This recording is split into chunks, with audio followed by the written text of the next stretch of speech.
வணக்கம் அன்பர்களே! இது உங்கள் கதை கேட்கலாம் அலைவரிசை. இன்னைக்கு நம்ம கேட்க போற கதையோட தலைப்பு நெருப்புடன் உறவு. எழுதியவர் அனுராதா ரமணன் அவர்கள்.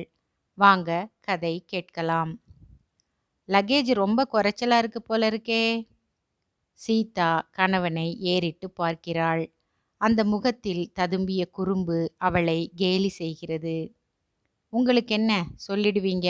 போற இடத்துல என்ன கிடைக்கும், என்ன கிடைக்காதுங்கிறது எனக்கில்லே தெரியும்.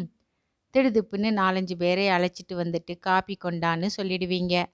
காப்பி பவுடர் இல்லைன்னா டவுன் பஸ் பிடிச்சு போய் வாங்கி வர கரெக்டா 1 மணி நேரம் ஆகும். இதற்குள் சீதாவின் பெண் 18 வயசு காமினி அப்பாவை பார்த்து கண் சிமிட்டுகிறாள்.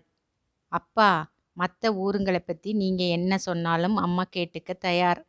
ஆனா இப்ப நீங்க போக போறது அம்மா பொறந்து வளர்ந்த கிராமம்.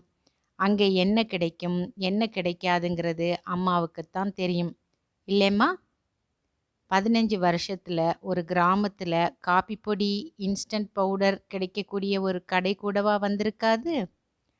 அதற்கு மேலும் ஏதோ பேச வந்த ராமச்சந்திரன் மனைவியின் முகத்தை பார்த்துவிட்டு கப்பென வாயை மூடிக்கொள்கிறார். பாவம் சீதா! இத்தனை வருஷங்களில் ராமன் எவ்வழி, சீதா அவ்வழி என்பது போல் அவன் கூடவே தான் இருந்திருக்கிறாள். பிரசவத்துக்கு கூட பிறந்த வீட்டுக்கு போகவில்லை. பிறந்த வீடு என்று ஒன்று இருந்தால்தானே போக?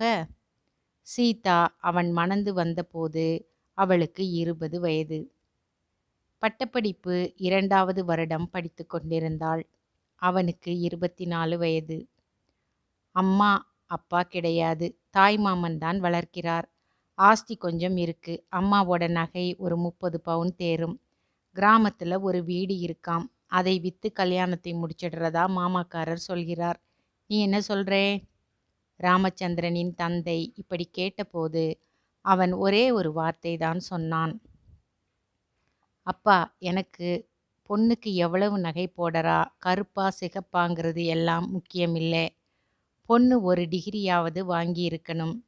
இவ வேலைக்கு போய் பிரமாதமா ஒன்றும் சம்பாதிக்க வேண்டாம். நாளைக்கு என் ஃப்ரெண்ட்ஸ் வீட்டுக்கு வந்தா உள்ளே ஓடி ஒளிஞ்சிக்க கூடாது. படித்த தாயா இருந்தா பிறக்கிற குழந்தைங்களுக்கு தனியாக டியூஷன் டீச்சர் வைக்க வேண்டாம். கிராமத்தில் இருந்தாலும் பொண்ணுக்கு படிப்பு மேலே ரொம்ப ஆசை. டவுனுக்கு போய் படிச்சுட்டு வரா. இது பிஏ 2ஆம் வருஷம். இதுக்கு முன்னாலே ஒரு நல்ல வரன் வந்து நிச்சயதார்த்தம் வரைக்கும் கூட வந்து அப்புறம்தான் பொண்ணுக்கு பையன் 8ஆம் கிளாஸ்ன்னு தெரியுமாம். அந்த இடம் வேண்டாம்னு அழுது அடம்பிடிச்சு நிறுத்திட்டுதான். பேஷ், அப்படித்தான் இருக்கணும். பிஏ படிக்க வச்ச மாமாவுக்கு தன் மருமகளுக்கு ஏத்த இடமாய் பார்க்க தெரியலையே. நீங்க இந்த இடத்தையே முடிச்சிடுங்க. அப்பாக்காரர் பிள்ளையின் அவசரத்தை கண்டு சிரிக்கிறார். ஏண்டா, பெண்ணை பார்க்க வேண்டாமா? வேண்டாம், எனக்கு பதிலா நீங்களும் அம்மாவுமா பார்த்தா போதும். பொண்ணு உன்னை பார்க்கணும்னு ஆசைப்படாதா? ஓ, அது வேற இருக்கோ? சற்று யோசித்த அவன் தன் பெட்டியிலிருந்து சமீபத்தில் எடுத்த புகைப்படம் ஒன்றை கொடுத்தான். இதை காமிங்க. படிப்பு பாதியில தடைப்படாதுன்னு சொல்லுங்க. கல்யாணம் ஆனதுக்கு அப்புறமாவும் அவ ஆசைப்பட்டா எவ்வளவு படிக்கணுமானாலும் படிக்கலாம்னு சொல்லுங்க. ராமச்சந்திரன் சீதாவின் கல்யாணம் இப்படித்தான் முடிந்தது. திருமணத்தின் போது அவன் இன்ஜினியரிங் படிப்பை முடித்திருந்தான். மேற்படிப்புக்காக வெளிநாடு கிளம்பும் சமயத்தில்தான் கல்யாணம். டவுன் ஸ்டேஷனின் சீதாவை வழியனுப்பிய மாமா குலுங்கி அழுதது இன்னமும் ராமச்சந்திரனின் நெஞ்சில் பசுமையாக நிற்கிறது. அதற்கு அப்புறம் கிராமத்து பக்கம் போகவே இல்லை. காமினி பிறந்தபோது அவர்கள் வாஷிங்டனில் இருந்தார்கள். குழந்தை பிறப்பதற்கு முதல் நாள் கூட எம்ஏ முதல் வருட தேர்வு கடைசி பரீட்சையை எழுதிவிட்டு வந்தாள் சீதா. வாஷிங்டனில் ஒரு 5 வருஷ காலம்.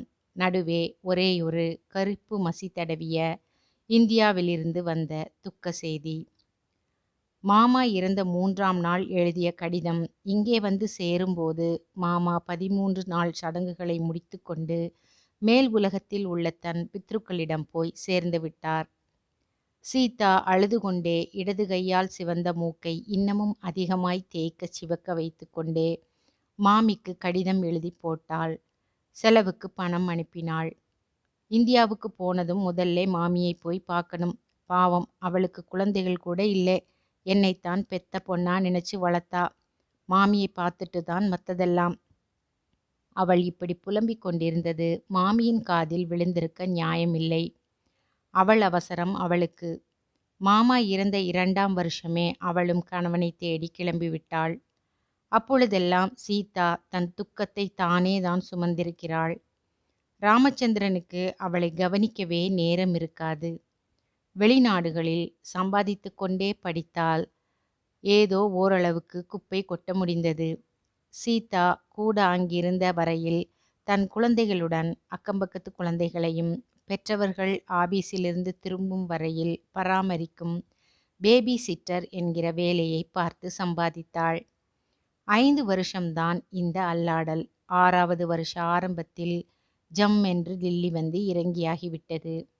அன்றிலிருந்து ராமச்சந்திரனின் சொந்த முயற்சியில் சின்னதாய் ஒரு தொழிற்சாலை தொடங்கி இன்று அவனது 44 வயசில் பல லட்சங்களுக்கு அதிபதியுமாகி விட்டான்.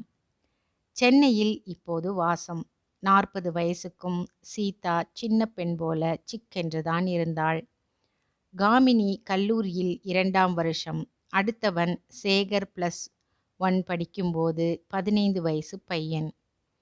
சீதா அடிக்கடி தன் சொந்த கிராமத்தை பற்றி குழந்தைகளிடமும் கணவரிடமும் சொல்லிக் கொண்டிருப்பாள். என்ன போங்க, எல்லாமே மெஷின் லைஃபா போச்சு. அக்கடான்னு ஒரு மாசம் கிராமத்தில் போய் இருக்க மாட்டோமான்னு இருக்கு. அந்த அரிசி, அந்த காய்கறி, அந்த காற்று இங்கே வருமா? தண்ணியை கூட விலை கொடுத்துல வாங்க வேண்டியிருக்கு. காமினி, உன்னையெல்லாம் எங்கள் கிராமத்தில் கொண்டு விடணும். அதுவும் எங்கள் மாமி கிட்ட விடணும். காலையில் எழுந்து பல் துலக்காமல் காப்பி குடிக்கிறது, செருப்பு காலோட டைனிங் ஹால் வரைக்கும் வர்றது, இதெல்லாம் அங்கே நடக்குமா? டவுனுக்கு போய் காலேஜில் படித்தவ நான். சாயந்தரம் வீட்டுக்கு வந்தா சாணி மிதித்து வரட்டி தட்டணும், பால் கறக்கணும், மாட்டுக்கு பருத்தி கொட்டை புண்ணாக்கு அரைக்கணும். உன்னாலே எல்லாம் அந்த மாதிரி ஒரு லைஃபை கற்பனை செஞ்சு கூட பார்க்க முடியாது. ஒரு பொம்பளை நான் ஒருத்தியா எத்தனை வேலையை செய்வேன்? கேட்டா வீட்டில் என்னத்துக்கு வேலைக்காரங்களும் சமையற்காலங்களும் இருக்காங்கன்னு கேட்குறீங்க. ஒரு நாளை போல் தினம் பார்ட்டி டின்னர், இதுக்கு மெனு கேட்டா நீயே தயார் பண்ணிக்க. குழந்தை ஸ்கூலில் பேரண்ட்ஸ் டேன்னா நீயே போயிட்டு வந்துடு. உங்களுக்கு சட்டை துணி எடுக்கணுமா? அதுக்கும் என்னையே போக சொல்லுவீங்க.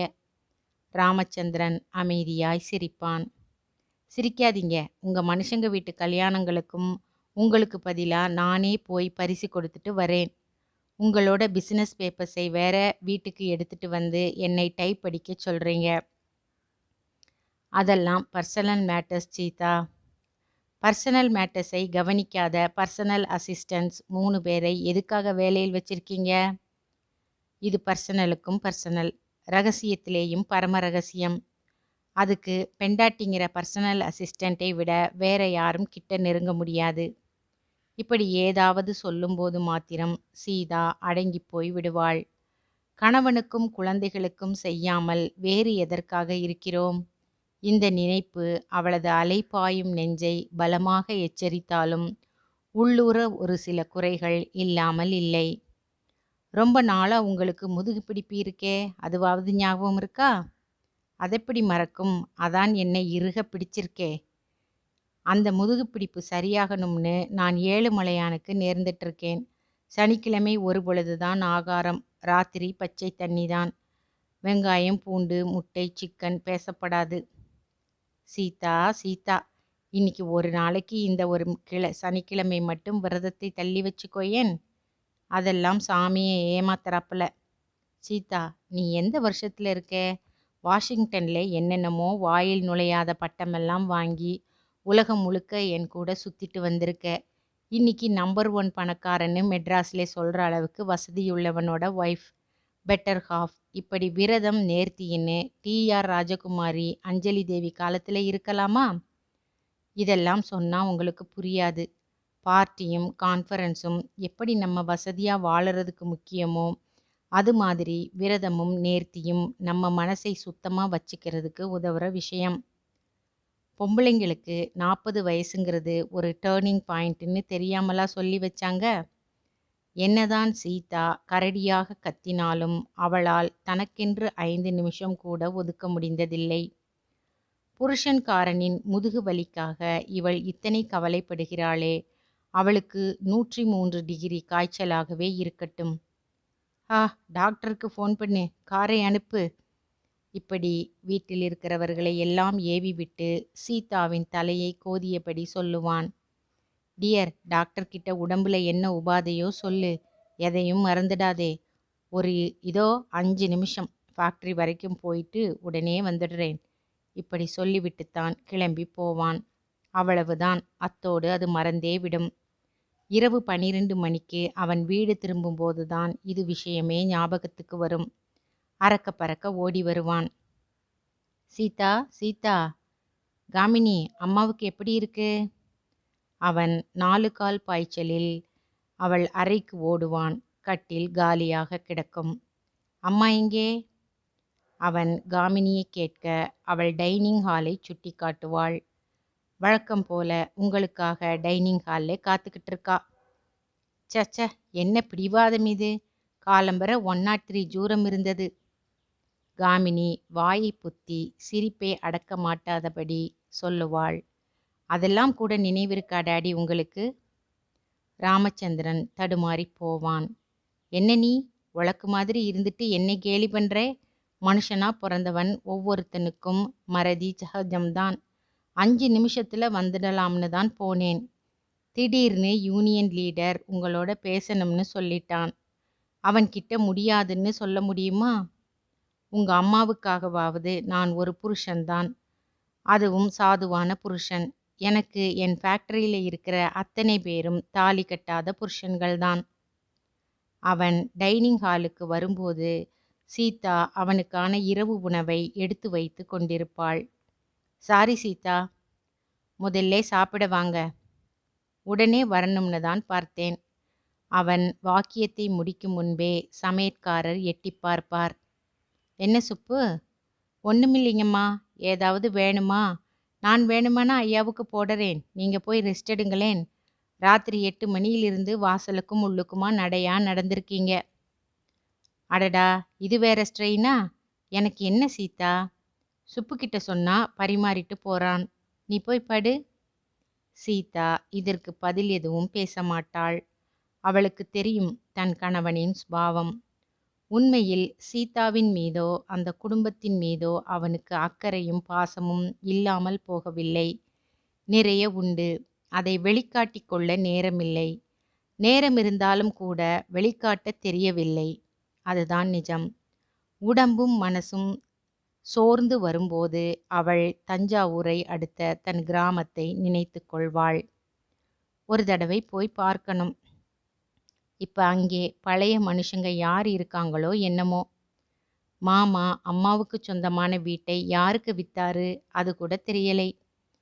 இப்ப அந்த வீட்டை விலைக்கு கேட்டா வாங்கிக்கிறவங்க கொடுப்பாங்களா? நல்ல கதையா இருக்கே. இன்னைக்கு அந்த வீடு காரை உதிர்ந்து கதவு பொளந்து போயிருந்தாலும் வாங்குற சமயத்துல ஒரு விலை, விற்கிற சமயத்துல இன்னொரு விலையாத்தான் இருக்கும். சரி, அப்படியே தான் யானை விலை குதிரை விலை சொல்லட்டுமே. நம்ம இருக்கிற நிலைமைக்கு இது ஒன்றும் பெருசில்லையே. என்ன 1,00,000 சொல்லுவாங்களா? இன்கம் டாக்ஸுக்கு பயந்துக்கிட்டு திருப்பதி உண்டியல்ல லட்சக்கணக்கில் கொண்டு போய் கொட்டுறேனே, இந்த வீட்டை வாங்குறது தான் பெருசா? சரி, வாங்கி என்ன செய்ய போறதா உத்தேசம்? நீ அங்கே போய் அரை நிமிஷம் இருக்க முடியுமா? ரொம்பவும் அலுத்து வர்றப்ப சட்டுன்னு இந்த நகர வாழ்க்கையில் இருந்து விலகி ஒரு 4 நாளாவது அங்கே போய் இருந்துட்டு வர்றது. ஒரே எண்ணத்தை அடிக்கடி மனசில் கொண்டு வந்து நிறுத்தினால் அந்த எண்ணம் கைகூடி விடுமோ? அன்று ராமச்சந்திரன் வந்து சொன்னபோது சீதா பிரமித்து விட்டாள். சீதா, உனக்கு ஆச்சரியமான, எதிர்பார்த்திருக்க முடியாத நியூஸ் ஒன்று சொல்ல போறேன். என்னது? மறுபடியும் ஃபாரின் டூரா? நான் வரலே. யோகட்டும் சீஸும் அசட்டு தித்திப்போட அடைச்ச காய்கறியும் வேக், எனக்கு வேண்டாம். ராமச்சந்திரன் பெரிசாய் சிரித்தான். உங்க கிராமத்துக்கு பக்கத்துல தரிசா கிடந்த 200 ஏக்கரா நிலத்தை நான் வாங்கிட்டேன். ரிஜிஸ்ட்ரேஷனை முடிச்சிட்டு அப்படியே ஃபேக்டரி கன்ஸ்ட்ரக்ஷனுக்கு ஐடியா கேட்கறதுக்காக 2 சிவில் இன்ஜினியரையும் அழைச்சிட்டு போய் இடத்தை காமிச்சிட்டு வரப்போறேன். கட்டிட வேலை எல்லாம் ஆரம்பிச்சா முடிய 7-8 மாசம் ஆகும். நிஜமாவா? அப்ப நானும் உங்க கூட வர்றேன்னு சொல்லுங்க. சீதா பூரித்து போய் நின்றவள்தான். அந்த நிமிஷமே மூட்டை கட்ட ஆரம்பித்து விட்டாள். இன்னும் 10 நாள், 1 வாரம், 4 நாள் இப்படி நாட்களின் கழுத்தை பிடித்து தள்ளியவளுக்கு அந்த நாளும் வந்தபோது, இன்னைக்கு கெஸ்ட் ஹவுஸுக்கு ஐயாவோட சிநேகிதரும் அவர் சம்சாரமும் வர்றாங்க பாக்கியா. நான் சீக்கிரமா வேலைக்கு போகணும். நாராயணன் தன் மனைவி படுத்திருந்த கட்டிலின் பக்கத்தில் உட்கார்ந்து கொண்டு சொல்கிறான். கட்டிலில் ஒரு உருவன் படுத்திருப்பதை உற்றுப் பார்த்தால்தான் தெரியும். இன்று நேற்றில்லை, கிட்டத்தட்ட 16 வருஷங்களாக இப்படியேதான் கிடக்கிறாள் பாக்யா. நாராயணன் பாக்யாவை கைப்பிடித்து 21 வருஷங்களாகிறது. பெயர் சொல்ல ஒரு பிள்ளை என்பார்கள்.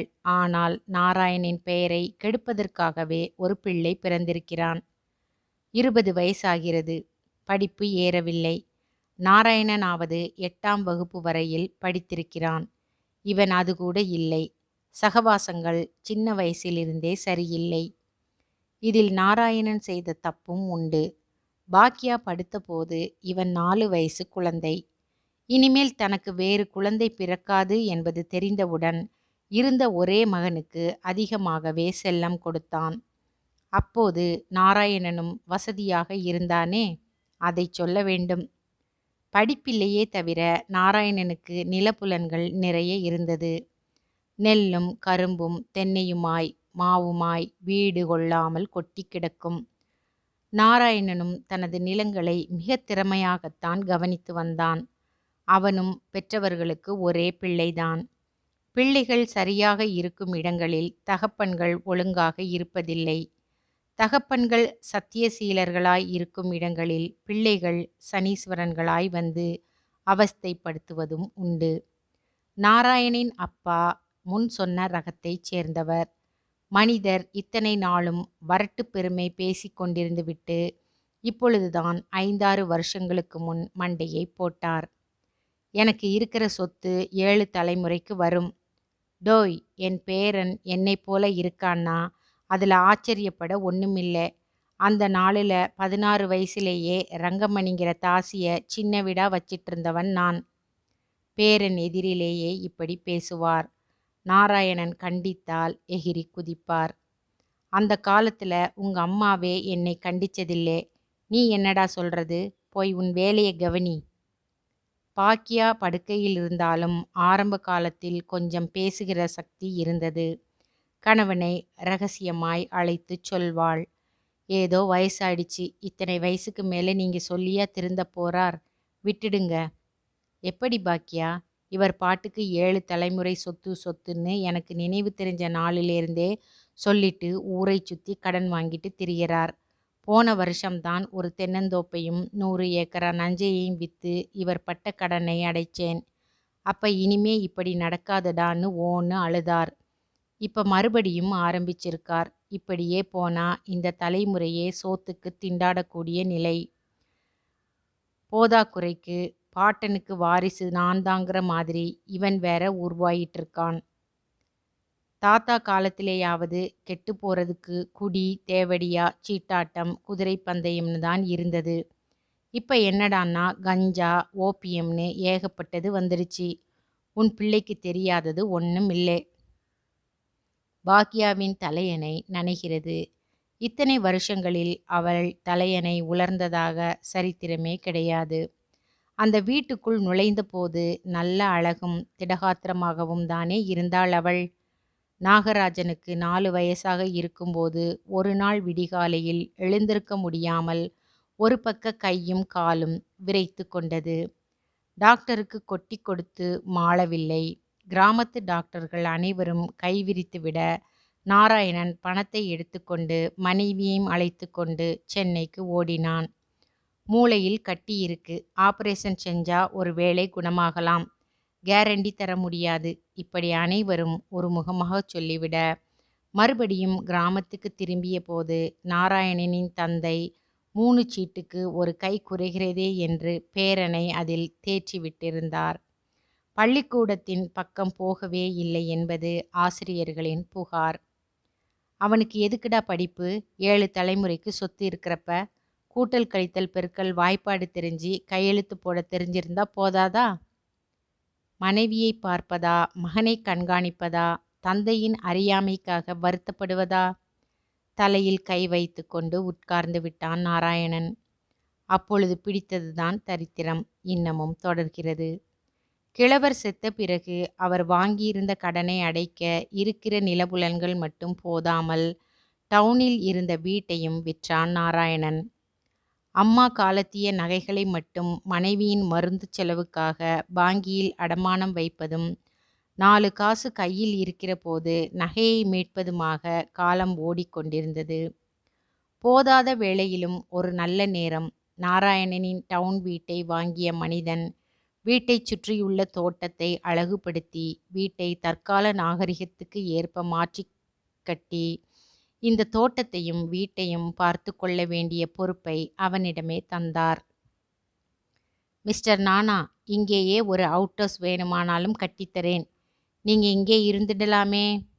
வேண்டாம் சார், இங்கேயே இருந்தா இந்த இடம் இன்னமும் எனக்குத்தான் சொந்தம்ங்கிற தப்பான ஆசை மனசுல வளர்ந்துடும்.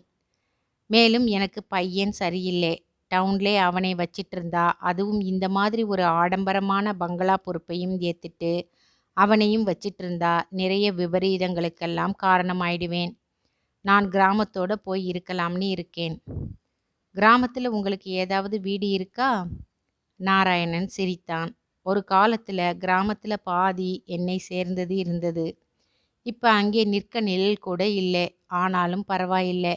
இப்போ கிராமத்தில் இருக்கிறவங்க எல்லாம் குறைஞ்ச வாடகைக்கு வீட்டை விட்டுட்டு பட்டணத்துக்கு போகிறாங்க. அது மாதிரி ஏதாவது ஒரு வீடு கிடைச்சா போதும். எனக்கு தெரிஞ்ச ஒருத்தரே அந்த கிராமத்தில் ஒரு வீட்டுக்கு சொந்தக்காரர். இப்போ டில்லியில் இருக்கார். ஏதோ 10 வருஷங்களுக்கு முன்னால் அவர் அப்பா வாங்கின வீடாம். சாவி என்கிட்ட தான் இருக்கு. வந்த விலைக்கு வித்துருன்னு மாதம் ஒரு லெட்டர் போடுறார். நீங்கள் வேணா அதில் இருங்க. வாடகை? வாடகையை பற்றி நீங்கள் கவலைப்பட வேண்டாம். என் கெஸ்ட் ஹவுஸையும் தோட்டத்தையும் பார்த்துக்கிற உங்களுக்கு 300 ரூபாய் சம்பளமும் தங்குற இடத்துக்கு வாடகையும் நான் தர்றேன். நாராயணனுக்கு உண்மையிலேயே தெய்வம் என்று ஒன்று இருப்பதாக நினைக்க தோன்றியது. அன்றைக்குத்தான் எஜமானருடன் கிராமத்துக்கு போய் வீட்டை பார்த்தவுடன் சட்டென துக்கம் பந்து போல நெஞ்சை அடைத்தது. இந்த வீடா சார் உங்கள் ஃப்ரெண்டு வீடு? ஆமாம். ஏன்? ஒன்றுமில்லை. காலத்தோட விளையாட்டை நினைச்சு பார்க்குறேன். உங்கள் ஃப்ரெண்டை எனக்கு தெரியாது. ஆனால் அவருக்கு இந்த வீட்டை விற்ற மனுஷரை எனக்கு தெரியும். அப்படியா? நாராயணன் சிரித்து கொண்டான். இந்த வீட்டில் ஒரு பொண்ணு கல்யாணத்துக்கு இருந்து அதை பார்க்க நான் வந்தேன்னு சொல்கிறதை விட நிச்சயதார்த்தத்துக்கு வந்தேன்னு சொல்லலாம். போட்டோவை காமிச்சாங்க. பிடிச்சிருந்தது. சாதாரணமாக பிள்ளை வீட்டில் தான் பாக்கு வெத்தலை மாற்றிக்கிறது சம்பிரதாயம். எங்கள் வீட்டுக்கு ஆகி வர்றதில்லைன்னு சொல்லிட்டாங்க. அதனால் பொண்ணு வீட்டிலேயே நிச்சயதார்த்தம். அந்த பொண்ணு அப்போ காலேஜில் படிச்சிட்டு இருந்தா. நிச்சயதார்த்தம் நடக்க போகிற விஷயத்தையே அவங்க அவகிட்ட சொல்லலை. திடீர்னு வந்தா. வீட்டில் என்ன விசேஷம் மாமா என்று கேட்டா. மாமா தான் அவளை வளர்த்தது முழுக்க. உனக்குத்தான் கல்யாணம் நிச்சயம் பண்ணுறோம்மா நாங்கள். அழுது ஆர்ப்பாட்டம் பண்ணினா. மாப்பிள்ளை 8ஆம் கிளாஸ் தான் படிச்சிருக்காருன்னு தெரிஞ்சதும் அழுகை அதிகமாயிடுச்சு. எஜமானர் சிரித்தார். அப்புறம் என்ன? நிச்சயதார்த்தத்தோட கல்யாணம் நின்று போச்சு சார். எனக்கு வேற ஒருத்தி இன்னும் அவளுக்கு வேற ஒருத்தன்னும் தலையில் எழுதியிருக்கிறப்ப யார் என்ன செய்ய முடியும்? அந்த பொண்ணு கல்யாணத்துக்காக அவ தாய் வழி சுத்தான இந்த வீட்டை அவ மாமா வித்தார்.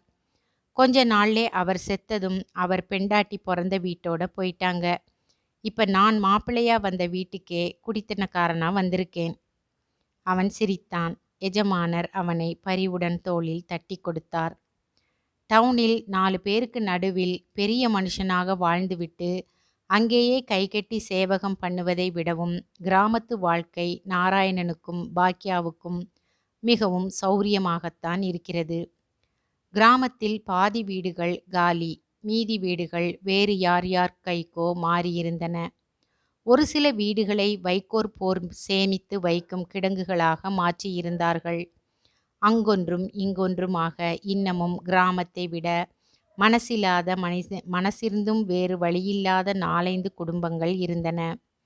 அவர்களுக்கு நாராயணனின் வருகை எத்தனையோ விதங்களில் ஒத்தாசையாக இருந்தது.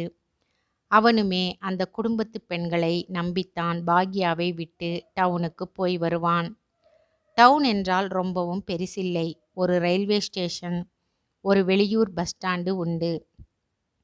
கிராமத்தில் இருக்கும் பசுமை இங்கே கிடையாது. இருந்தாலும் நாராயணனின் எஜமானர் கட்டியிருந்த பங்களாவும் தோட்டமும் ரொம்பவும் கண்ணுக்கு குளிர்ச்சியாக இருக்கும். 2 சினிமா தியேட்டர், ஒரு கலையரங்கம், 4-5 பிளாஸ்டிக் சாமான் கடைகள், ஒரு பெண்கள் கல்லூரி, ஒரு ஆண்கள் கல்லூரி, டவுன் ஹை ஸ்கூல், ஜெனரல் ஆஸ்பத்திரி, காய்கறி மார்க்கெட், மருந்து, ஒயின் ஷாப். போதாதா? நாராயணன் சைக்கிளில் கிளம்பும் போதே யாராவது ஏதாவது சாமான் வாங்கி வரச் சொல்வார்கள்.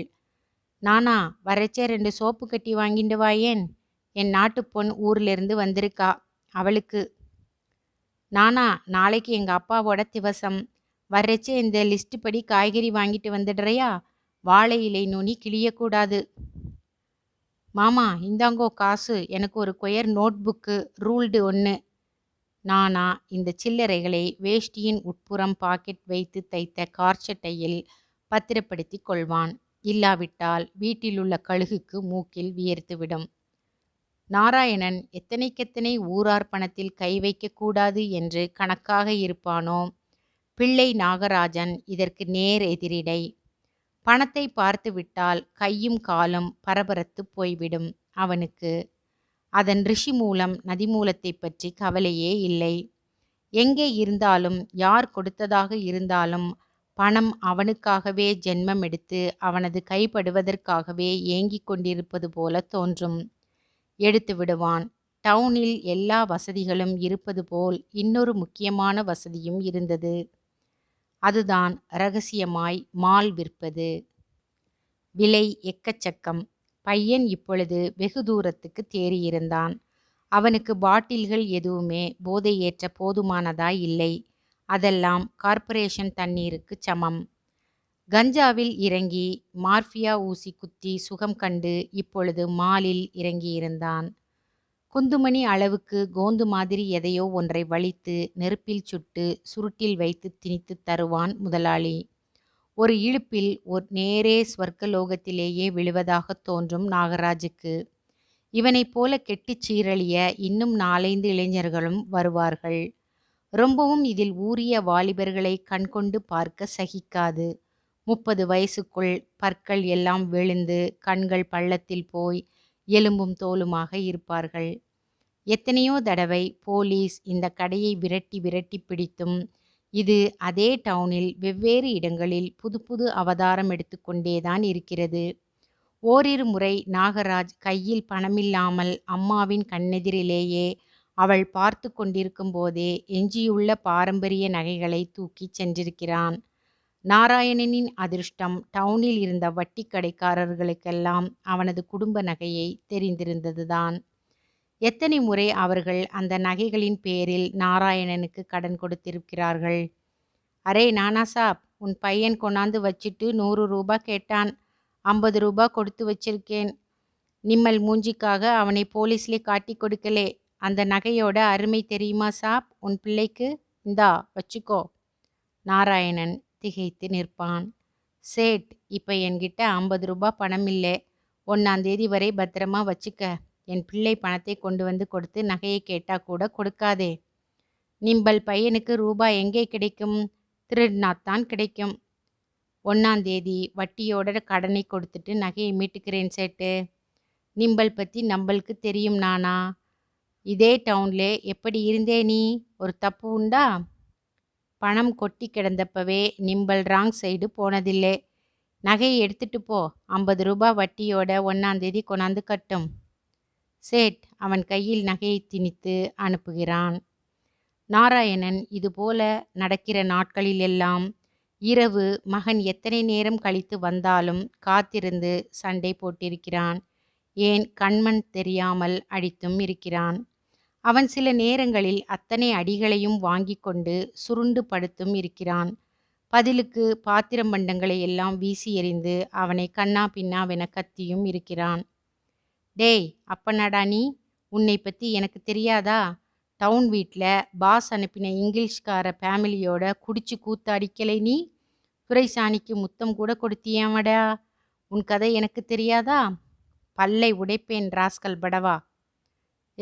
பல்லை உடைச்சா நீ முத்தம் கொடுத்தது இல்லைன்னு ஆயிடுமா? அம்மா, என்னை பெத்த அம்மா. அவன் பாக்யாவின் கட்டிலுக்கு ஓடி அவள் முகத்தை இரு கைகளாலும் பிடித்து குலுக்குவான். டேய் அப்படி குலுக்காதேடா, கொஞ்ச நஞ்சம் ஒட்டிக்கிட்டு இருக்கிற பிராணனும் படக்குன்னு போய் வைக்க போறது. நாராயணன் அவன் கரத்தை பிடித்து இழுப்பான். அவன் தன் நிலையில் இருந்தால்தானே. நானாடா அவளை சாகடிப்பேன்? நீதாண்டா அவளுக்கு யமன். உன்னோட விவகாரம் எதுவுமே வெளியே தெரியாம இருக்கணுங்கிறதுக்காக அவளுக்கு என்னென்னமோ மருந்து கொடுத்து இப்படி படுக்க வச்சிட்டியே, நீ நல்லா இருப்பியா? அம்மா அம்மா, செத்துட்டியா? உன் மகன் கூப்பிடுறேம்மா, எழுந்துரு. இந்த அப்பன் உனக்கு வேண்டாம், நீ என் கூட வந்துடு, வேற கல்யாணம் பண்ணி வைக்கிறேம்மா. இதற்கு மேலே அவனை பேச விடாமல் பளீரென அறைவான் நாராயணன். விடுவிடுவென அவனை இழுத்து கிணற்றில் உட்கார வைத்து குடம் குடமாய் தண்ணீரை இழுத்து தலையில் கொட்டுவான். அப்புறம் தானே அவன் தலையை துடைத்து சூடாக காப்பி போட்டு கொடுப்பான். அப்பா, வாயை திறக்காதே, நேரே போய் படு. இனிமே இது மாதிரி செய்ய மாட்டேன்ப்பா. அதை பற்றி நாளைக்கு பேசிக்கலாம். அவன் விரக்தியும் எரிச்சலுமாய் சொல்லுவான். நாகராஜும் முதல் நாள் அப்படி பேசினோமே என்கிற சொரணையே இல்லாமல் மறுபடியும் டவுனுக்கு கிளம்பியிருப்பான். நேற்று கூட இந்த அமர்க்களம் நடந்திருந்தது. வர வர நாராயணனுக்கு மனைவியை அக்கம்பக்கத்து துணையை நம்பி விட்டு போகக்கூட மனசில்லை. இருக்கிற சொற்ப நகைகளுக்காக தாயின் கழுத்தை நெரிப்பது மட்டுமின்றி அக்கம்பக்கத்து பெண்களுக்கும் ஏதாவது தீங்கு விளைவித்து விட்டால் அவன் பெட்டியை பூட்டி சாவியை தனது அந்தரங்க பாக்கெட்டில் போட்டுக்கொள்கிறான். நான் வரட்டுமா பாக்யா? அவளிடமிருந்து சின்ன தலையசைப்புதான் பதில். அவங்க நேரே காரில் புறப்பட்டு வர்றாங்க போல இருக்கு. பகல் சாப்பாட்டுக்கு வந்துடுவாங்க. நான் போய் தான் காய்கறியே வாங்கணும். ராத்திரி வரலேட்டாலும் கவலைப்படாதே, பக்கத்து வீட்டு பாட்டியை துணக்கு வச்சுட்டு போறேன். அவன் சைக்கிளில் ஏறி காற்று வேகத்தில் பறக்கிறான். வருகிறவர்கள் தமிழர்கள் என்பதால் அதற்கேற்ற உணவு வகைகளை தயாரிக்க அவன் மனசுக்குள் மெனு போட்டு கொண்டு போனானே தவிர வருபவளால் தன் வாழ்க்கையில் எத்தனை மாற்றம் ஏற்பட போகிறது என்பதை அவன் நினைத்து கூட பார்க்கவில்லையே. கணவனுடன் வெளியூர் போவது ஒன்றும் புதிசில்லை சீதாவுக்கு. மாசத்தில் குறைந்தது 15 நாட்களாவது டில்லி, பம்பாய் என்று அலைந்து கொண்டுதான் இருப்பாள் அவள். நடுவுல குவார்ட்டர்லி ஹாலிடேஸில் வருதில்லே, நீயும் சேகருமா வாங்களேன். அம்மா பிறந்து வளர்ந்த ஊரை பார்க்கணும்னு ஆசை இல்லையா? ஆமாம், அது பெரிய புண்ணிய கஷேத்திரம். நாங்கள் எல்லாரும் அவசியமாக தரிசனம் பண்ணித்தான் ஆகணுமாக்கும். காமினி சொன்னது சீதாவுக்கு கொஞ்சம் சுருக்கெனப்பட்டது. இரு, உனக்கு பக்கா பட்டிக்காடா ஒரு மாப்பிள்ளை பார்க்கிறேன். அவள் தனது பெரிய சூட்கேஸுக்குள் புடவைகளை எடுத்து அடுக்கி வைத்து கொண்டே சொல்ல காமினி அப்பொழுதுதான் கவனித்தாள். மாம், என்ன இது? எல்லாம் பட்டு புடவையும் நூல் புடவைங்களுமா இருக்கு. ஷிஃபான் ஜார்ஜெட் சாரீஸ் எதுவுமே இல்லை. எங்கள் ஊரை பற்றி எனக்கு தெரியும். ஏம்மா, அவங்களுக்காக உன் டேஸ்ட்டை மாற்றிக்கணுமா என்ன? சீதா சிரித்தாள். ஊருக்கு தகுந்த வேஷம் போடணும். பெரியவங்க தெரியாமலா சொல்லியிருக்காங்க? அந்த ஊரில் ஸ்லீவ்லெஸ் ரவிக்கையும் ஷிஃபான் சாரியும் என்னை வினோதமாக தனிச்சு காட்டும். அது மட்டுமில்லை, இந்த அலங்காரம் வேஷமெல்லாம் இங்கே உங்கள் அப்பாவோட கௌரவத்துக்காகத்தான். அங்கே என்னோட வயசுக்கு நான் எப்படி இருக்கணுமோ அப்படி இருந்துட்டு வரப்போகிறேன். காமினி உதட்டை பிதுக்கினாள். காரில் போகும்போதே கணவனிடம் சொல்லிவிட்டாள். என்ன பீடிகை எல்லாம் பலமாக இருக்கு?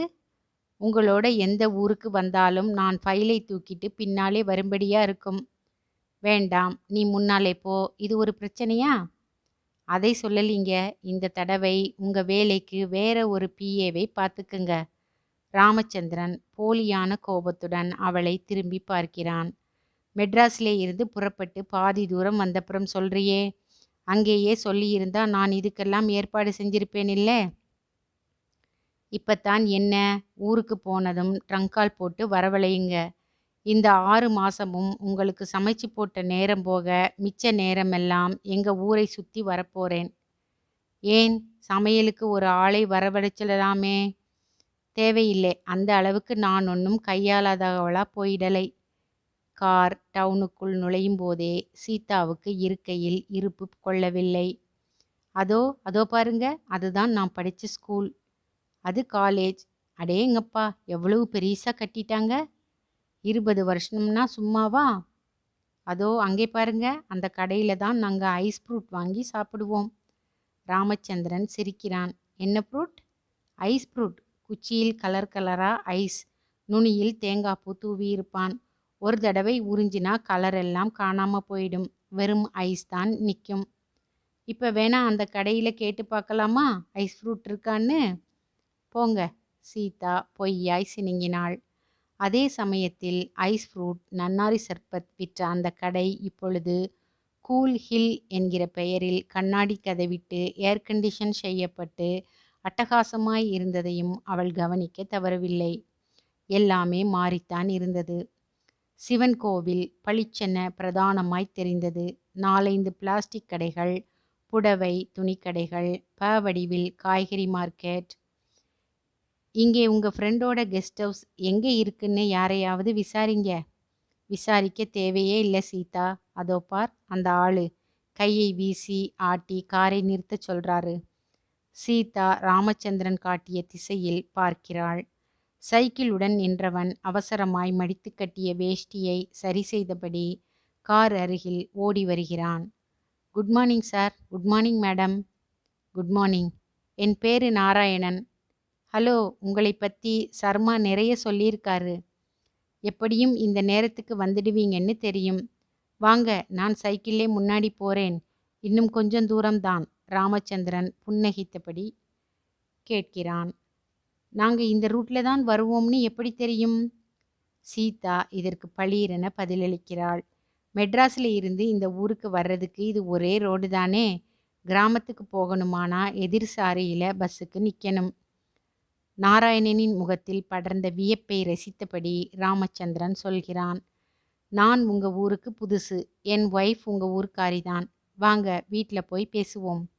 சைக்கிளில் ஏறி மிதித்த நாராயணன் ஒரு முறை காரின் பக்கவாட்டு ஜன்னல் வழியாக தெரிந்த அந்த முகத்தை பார்க்கிறான்.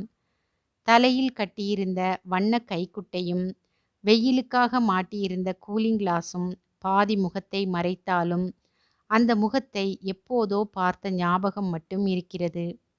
எப்பொழுதுமே கெஸ்ட் ஹவுஸுக்கு தமிழ் பேசுபவர்கள் வந்தால் நாராயணனுக்கு பரம சந்தோஷமாக இருக்கும். கலப்படமில்லாத சுத்த ஆங்கிலமாக இருந்தால் கொஞ்சம் சிரமப்படுவான். இருந்தாலும் இறந்த காலம் நிகழ்காலம் இதையெல்லாம் பொருட்படுத்தாமல் சொல்ல வேண்டியதை சொல்லி முடித்து விடுவான். இது தவிர வேற்றுமொழிக்காரர்கள் என்றால் திண்டாட்டம்தான்.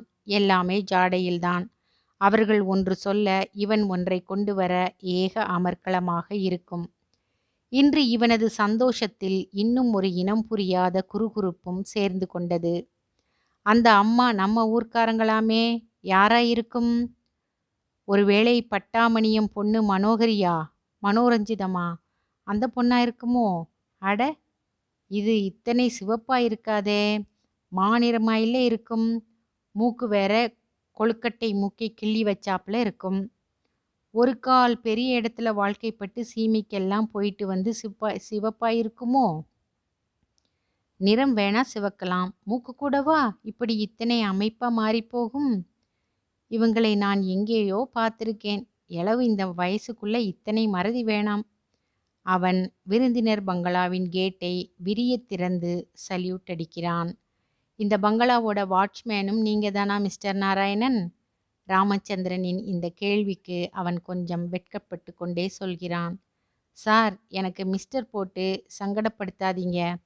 நான் இங்கே இருக்கிற எல்லாருக்கும் நானா. ஓகே நானா. இங்கே வாட்ச்மேன்லேருந்து ஹவுஸ் கீப்பர், சமையற்காரன், தோட்டக்காரன், வேலைக்காரன் எல்லாமே நான் தான். காலையில் 8 மணிக்கு வந்துட்டு ராத்திரி 8 மணிக்கு கிளம்பிடுவேன். இப்பொழுது சீதா கூலிங் கிளாஸை கலற்றியபடியே கேட்கிறாள். அதுக்கு மேலே இங்கே ஆள் தேவைன்னா என்ன பண்ணுறது? சீதாவின் முகத்தை ஒரு வினாடி நிமிர்ந்து பார்த்த நானா தடுமாறி போய்விட்டான். பொறி தட்டினாற் போல அந்த நிச்சயதார்த்த நாளும் மணப்பெண்ணாக வேண்டியவள் படிக்காத மாப்பிள்ளை எனக்கு வேண்டாம் என்று முகம் சிவக்க அழுததும் அவனுக்கு நினைவு வருகிறது. பாக்கு வெற்றிலை மாற்றுவதற்கு முன் சீதாவின் மாமா கொடுத்த அவளது புகைப்படம் கூட இன்னமும் அவன் பெட்டியில் எங்கோ கிடக்கிறது. எத்தனையோ முறை அதை கிழித்து போட எண்ணியதுண்டு, ஆனால் செய்ததில்லை. ஆரோக்கியமாக இருந்த காலத்தில் பாக்கியா கூட அவனை கிண்டல் செய்ததுண்டு. என்ன இருந்தாலும் முதல்ல நிச்சயம் பண்ணின பொண்ணு, மறக்க முடியலே, எடுத்து அப்பப்ப பார்த்துக்கிறீங்களாக்கும். அவன் சிரித்தபடி சொல்லுவான். நிஜமாவே அந்த பொண்ணு மேலே விசேஷ ஆசையோ பாசமோ இல்லை பாக்கியா. ஆனா அவ தைரியத்தை நினைச்சா பிரமிப்பா இருக்கும். தனக்கு ஒத்து வராதுன்னு தெரிஞ்ச உடனே எத்தனை துணிச்சலா 4 பேருக்கு நடுவுல சொல்லிட்டா அவ. என்னமோ எனக்கு வரப்போற துரதிர்ஷ்டத்தை முன்னாலேயே தெரிஞ்சு வச்சிட்டவ மாதிரி இல்ல பேசினா. இதற்கு மேல் வார்த்தைகள் கிடையாது. நாராயணனை பொறுத்தமட்டில் அது மறக்கப்பட்ட அத்தியாயம். ஆனால் தன் வீட்டின் கூடத்து தூணில் சாய்ந்து உட்கார்ந்திருக்கும் சில மாலை பொழுதுகளில், அன்று பட்டு வேட்டியும் ஜிப்பாவுமாக மணக்க மணக்க ரோஜாப்பூ மாலை அணிந்து அதே கூடத்தில் பாயில் தான் உட்கார்ந்திருந்ததும் தன்னை சுற்றி உற்றாரும் உறவினரும் கூடியிருந்ததும் நினைவுக்கு வரும். இப்பொழுதோ அந்த அத்தியாயம் மறுபடி அவன் கண்ணெதிரே பிரித்து வைக்கப்பட்டிருக்கிறது. அவன் அவளுக்கு தன்னை அடையாளம் தெரிகிறதா என்று பார்க்கிறான்.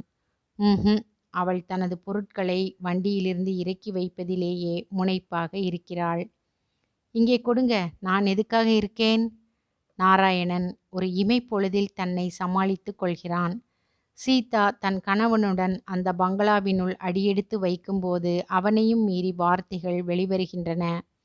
வலது காலை எடுத்து வச்சு வாங்க. சீதா புன்னகையுடன் அவனை பார்க்கிறாள். கண்கள் ஸ்படிகம் போல மின்னுகின்றன. இது என்ன வரவேற்பு புதுதிசா இருக்கு?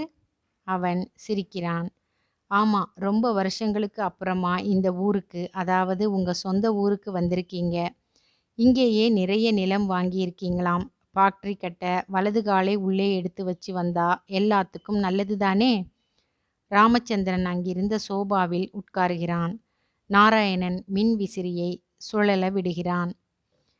அது மட்டுமில்லை நானா, உங்க ஊர் பொண்ணான இவளை நான் கல்யாணம் பண்ணிட்டு போயிட்டு அப்புறம் இப்பத்தான் 20 வருஷம் கழிச்சு அவளை அழைச்சிட்டு வந்திருக்கேன். பொண்ணும் மாப்பிள்ளையுமா வந்தா வலது காலை உள்ளே எடுத்து வச்சு வாங்கன்னு சொல்றது தானே மரியாதை?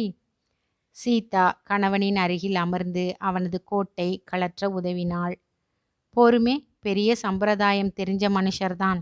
கல்யாண வயசுல பொண்ணு இருக்கு நானா. இப்பத்தான் இவருக்கு மாப்பிள்ளை மரியாதை தேவைப்படுறது. நாராயணன் குளிர்ந்த இளநீரை டம்ளரில் ஊற்றி ஸ்ட்ரா போட்டு அவர்களிடம் கொடுத்தபடியே சொல்கிறான். 100 வருஷம் கழிச்சு வந்தாலும் மாப்பிள்ளை மாப்பிள்ளைதானே? ஆனாலும் அவனுள் தான் வலது காலை எடுத்து வைக்க சொன்னதை நினைத்து ஒரு குரல் புலம்பாமல் இல்லை. அடடா, இந்த காலம்தான் எப்படி விளையாடுறது! இந்த சீதா எனக்கு மனைவியாகி இதே வீட்டுக்குள்ளே மருமகளா அடியெடுத்து வச்சிருக்க வேண்டியவ. இவதான் எனக்கு சொந்தமில்லைன்னு, இந்த வீடும் இல்லே எனக்கு சொந்தமில்லேன்னு ஆயிடுச்சு. அவன் அவளை ஒரு முறை பார்க்கிறான். அவளோ ராமச்சந்திரனுக்கு சோப்பும் டவலும் எடுத்து தருவதிலும் வேறு உடை எடுத்து வைப்பதிலுமாய் பம்பரமாய் சுழல்கிறாள். அவனது கண்களை நீர் மறைக்கிறது. பெண்டாட்டி கையால் செய்யப்படும் சேவைகளை அனுபவிப்பதற்கும் கொடுத்து வைக்க வேண்டும். இங்கே புருஷனுக்கு இவள் செய்கிறாள், அங்கே பெண்டாட்டிக்கு இவன் செய்கிறான். சோப்பு தேய்த்து ஈரத்துணியாலும் காய்ந்த துணியாலும் துடைத்து பவுடர் போட்டு தலை சீவி பின்னலிட்டு பொட்டு வைத்து யார் யாருக்கு செய்தால் என்ன? அன்புதான் பிரதானம். அந்த மட்டில் அவனுக்கு மகிழ்ச்சியாக இருக்கிறது. தன்னை வேண்டாம் என்று குதித்தாலும் அவள் இந்த மண்ணுக்கேற்ற பெண்ணாகத்தான் இருக்கிறாள். நானா? சீதா தான் அழைக்கிறாள். அவன் திடுக்கிட்டு திரும்புகிறான். என்னம்மா? சமையல் எல்லாம் முடிஞ்சிடுத்தும்மா. நீங்க சுத்த சைவம். சார் நான்வெஜ்ஜுன்னா ஒரு பிடி பிடிப்பார். எல்லாம் எங்க முதலாளி எழுதிட்டார். நான் தயார் பண்ணிட்டேன். சீதா கண்களை அகல விரித்தாள். நீங்களே வா? ஆமா, முன்னாலேயே சொல்லலையா? நான் இங்கே ஆளினால் நான் தான். உங்க வீடு எங்கே இருக்கு? ஒரு கணம் திணறுகிறான் அவன். உங்க வீடு தான் இப்போ எங்க வீடுன்னு சொல்லலாமா? சேச்சே, மரியாதை குறைச்சலா நினச்சிக்க போகிறாங்க. அவன் மென்று விழுங்கியபடி சொல்கிறான். பக்கத்து கிராமத்துல. கிராமத்து பேரு? சின்னகுளம். அட, அதுதான் என் ஊரு நானா? தெரியும். இதைச் சொல்லிவிட்டு நாக்கைக் கடித்துக் கொள்கிறான் அவன். அவள் விடவில்லை. தெரியும்னா எப்படி தெரியும்? உங்க பேச்சு, சுறுசுறுப்பு இதை எல்லாத்தையும் வச்சு நீங்க எங்க ஊரைச் சேர்ந்தவங்களாத்தான் இருக்கணும்னு நானே ஒரு முடிவுக்கு வந்தேன். பொய் பொய். ராமச்சந்திரன் ஈரத்தலையை துடைத்து கொண்டே வந்தவன் சற்று நிற்கிறான். எது சீதா பொய்? நான் நிஜமாகவே குளிச்சிட்டு தான் வந்திருக்கேன். மெட்ராஸிலே தான் தண்ணி கஷ்டம். இங்கே என்ன? ஷவரை திறந்தா சும்மா கும்முன்னு தண்ணி வருது. அவள் நாராயணன் சொன்னதை அவனிடம் சொல்ல அவன் கடகடவென சிரிக்கிறான். நானா, உங்களுக்கும் ஐஸ் வைக்க தெரியுமா? இவளை ஐஸ் வச்சு வச்சுத்தான் எங்க வீட்டு வேலைக்காரங்க தங்களோட காரியத்தை சாதிச்சுப்பாங்க. நாராயணன் புன்னகைத்தபடி சொல்கிறான். நான் ஐஸ் வைக்கலை சார். சாதாரணமாகவே சுறுசுறுப்பும் உண்டு. 20 வருஷங்களுக்கு முன்னாலே இந்த டவுன் காலேஜிலே படித்த பொண்ணுங்களே முக்கால்வாசி சின்ன குளத்தை சேர்ந்த பொண்ணுங்க தான். அப்படி சொல்லுங்க நானா, இவருக்கு நான் சொன்னா கேலியா இருக்கு. அவள் குளிக்க கிளம்புகிறாள். நாராயணன் அவர்கள் சாப்பாட்டுக்கு தேவையானதை எடுத்து வைக்கிறான். மனசு என்னவோ உடனே பாக்யாவை பார்த்து இன்று நடந்த அதிசயங்களை எல்லாம் சொல்ல வேண்டும் போல தவியாய் தவிக்கிறது. இதுவரையில் பாக்யாவுக்கு தெரியாமல் அவன் எந்த விஷயத்தையும் மறைத்ததில்லை. படுக்கையில் இருந்தாலும் அவள் அவனில் பாதி. அவன் தனக்குள் அமிழ்ந்தவாறே நிமிர்ந்து பார்க்கிறான். சீதா குளித்துவிட்டு அடர்ந்த கூந்தலை நுனி முடிச்சிட்டு கொண்டு குங்குமம் பளிச்சிட வருகிறாள். நானா, இந்த பங்களால பூஜை ரூம் இருக்கோ? முன்னே ஒரு காலத்துல இந்த பங்களாவை கட்டினவங்க பூஜை அறையோட தான் கட்டினாங்க. முதலாளி வாங்கினதுக்கு அப்புறம் இங்கே எல்லாமே பெட்ரூம் தான். அடடா, இங்கே வர்றவங்க பூஜை செய்யவா வர்றாங்க? பிஸ்னஸ் விஷயமா வருவாங்க. இல்லை லீவில் ரெஸ்ட் எடுத்துக்க வருவாங்க. உங்களுக்கு வேணுமானா கிணத்தடியில் நான் துளசி செடி வளர்த்து வச்சிருக்கேன். தொட்டியில் தினமும் அதுக்கு தண்ணி ஊற்றி 2 பூ போட்டுட்டு தான் சமைக்கவே ஆரம்பிப்பேன். பரவாயில்லையே, சின்ன குளத்து ஆம்பளைங்க கூட தெய்வ பக்தியோடு இருக்காங்களே. இதை முதல்ல சாப்பாடு மேஜையில் மோப்பம் பிடிச்சிட்டு உட்கார்ந்துருக்காரே அவர்கிட்ட சொல்லுங்க. அவள் சிரிக்க தொட்டியிலிருந்த துளசி செடியும் சிலுசிலுத்து சிரிப்பது போல. அவன் அவசரமாய் போய் 4-5 பூக்களை பறித்து தருகிறான். அன்று நாராயணன் வீடு திரும்பிய போது மணி 11. இத்தனைக்கும் சைக்கிளை காற்றை விட வேகமாக செலுத்தி கொண்டுதான் வந்தான்.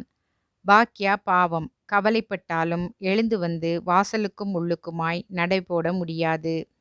துணைக்கு வைத்துவிட்டு போன பக்கத்து வீட்டு கிழவி கூட வீடு திரும்பி இருப்பாள். ஒரு நாள் கூட இத்தனை நேரமாக்கியதில்லை நாராயணன். 9 மணிக்கு வீட்டு வாசலில் சைக்கிள் மணியோசை கேட்கும். பாக்யாவின் தேகம் ஒரு முறை சிலிர்த்து அடங்கும். கண்கள் அலைபாயும். பேச்சு போய்தான் வெகு காலமாகிறதே. மனசுக்குள் என்ன நினைக்கிறாளோ அது கடவுளுக்குத்தான் தெரியும். அவளுக்கு பேசும் சக்தி போய்விட்டது என்பதற்காக நாராயணன் அவளுடன் பேசாமல் இல்லை. என்றாவது ஒரு நாள் அவள் பேசுவாள் என்கிற நம்பிக்கையில் அவன் சளைக்காமல் பேசுவான். அவளோ கண்ணிமைக்காமல் அவனையே பார்த்தபடி படுத்திருப்பாள். அவனது பேச்சுக்கு ஏற்ப அந்த முகத்தில் ஏற்படும் நுண்ணிய மாறுதலை உற்று பார்ப்பான் நாராயணன். அது ஒன்றுதான் அவனுக்கு கிடைக்கும் சுகம். பரிவு, சந்தோஷம், இளைப்பாறல் எல்லாமே. மற்றபடி துணைக்கு இருக்கும் பாட்டிக்கு இவளுடன் பேச சக்தி இல்லை. நாகராஜோ இந்த அரைப்பக்கம் பணத்தேவை இருந்தால் மட்டுமே எட்டி பார்ப்பான். இப்போது அதற்கும் வசதிப்படாதவாறு நானா சகலத்தையும் பந்தோபஸ்து பண்ணிவிட்டதால் பாத்திரம் பண்டங்களில் கை வைக்க ஆரம்பித்திருந்தான். நானாவுக்கு சில சமயங்களில் தாங்க முடியாத கோபம் முற்றி விரக்தியின் எல்லைக்கு போய் சிரிப்பாக வெடிக்கும். பாக்யா, நம்ம பையன் என்ன பண்ணியிருக்கான் தெரியுமா? காலையில் செஞ்சு வச்சுட்டு போன குழம்பை தூக்கி சமயக்கட்டு முற்றத்தில் கொட்டிட்டு உருளியை தூக்கிட்டு ஓயிட்டான். அட, போகத்தான் போனானே, குழம்பை வேற ஏதாவது பாத்திரத்தில் கொட்டி வச்சுட்டு கொண்டு போக மாட்டானோ? போகிற போக்கை பார்த்தா இனிமே சட்டி பானையில் தான் சமைக்கணும் போல இருக்கு. ஏதோ பிள்ளையை இப்படி கொடுத்துட்டியே, இவனை உருப்படியாக திருந்தி வாழ செய்யவே மாட்டியான்னு தினமும் சாமிக்கிட்ட வேண்டிப்பேன். இன்னிக்கு பார்த்தா ஆணி தான் இருக்கு. சாமி காணாம போயாச்சு. என்ன பார்க்கறே? அந்த நாளைய தஞ்சாவூர் படத்துக்கெல்லாம் இப்ப ஏகப்பட்ட கிராக்கி. 1000 2000ன்னு விலை போகுதாம். நீயும் நானும் தான் அசடு. பணம் வேணுங்கிறப்ப சாமிய தூக்கி வித்துடலாம்னு தோணாம சாமிக்கிட்டயே வரம் கேட்டு கண்ணை மூடி விரதம் இருப்போம். சில சமயங்களில் பாக்யாவுக்காக அவன் பாடக்கூட செய்திருக்கிறான். நானாவுக்கு நல்ல குரல் வளம். பாக்யாவை பெண் பார்த்தபோது கூட அவனுக்கு அவளிடம் முதலில் பிடித்த அம்சம் அவளது சாரீரம்தான். ஜிலுஜிலுவென பாடுவாள். குரல் பச்சை கற்பூரம் மாதிரி இருக்கும். நானாவுக்கு பாட்டு பிடிக்கும். ஆனால் இறைந்து பாட வெட்கம். அவளுடன் சேர்ந்து முணுமுணுப்பான். சத்தமாத்தான் பாடுங்களேன், ஏன் வாய்க்குள்ளேயே முணுங்குறீங்க? ஐயோ, நீ வேற, ஊர்ல இருக்கிற கழுதையெல்லாம் ஒன்னா சேர்ந்து நம்ம வீட்டு வாசல்ல முற்றுகையிட போறது. ஆனால் நாளடைவில் அவளுடன் சேர்ந்து இழைந்து பாடுகிற அளவுக்கு தேறிவிட்டான் அவன். இப்போதும் அவளுக்காக பாடுவான். குறைந்தபட்சம் அவளது கழுத்து நரம்புகளிலாவது அசைவு இருக்கிறதா என்கிற நப்பாசையுடன் அவள் முகத்தை பார்த்து கொண்டே பாடுவான். எல்லாமே ராத்திரி 8 மணிக்கு மேல்தான். டவுன் பங்களாவில் விருந்தாளிகள் யாரும் இல்லாவிட்டால் பகல் 10 மணிக்கு மேல் போய் பங்களாவை சுத்தப்படுத்தி தோட்ட வேலையை கவனித்துவிட்டு இருட்டுகிற சமயத்தில் கிளம்பி விடுவான். அன்று எல்லாமே குளறுபடி.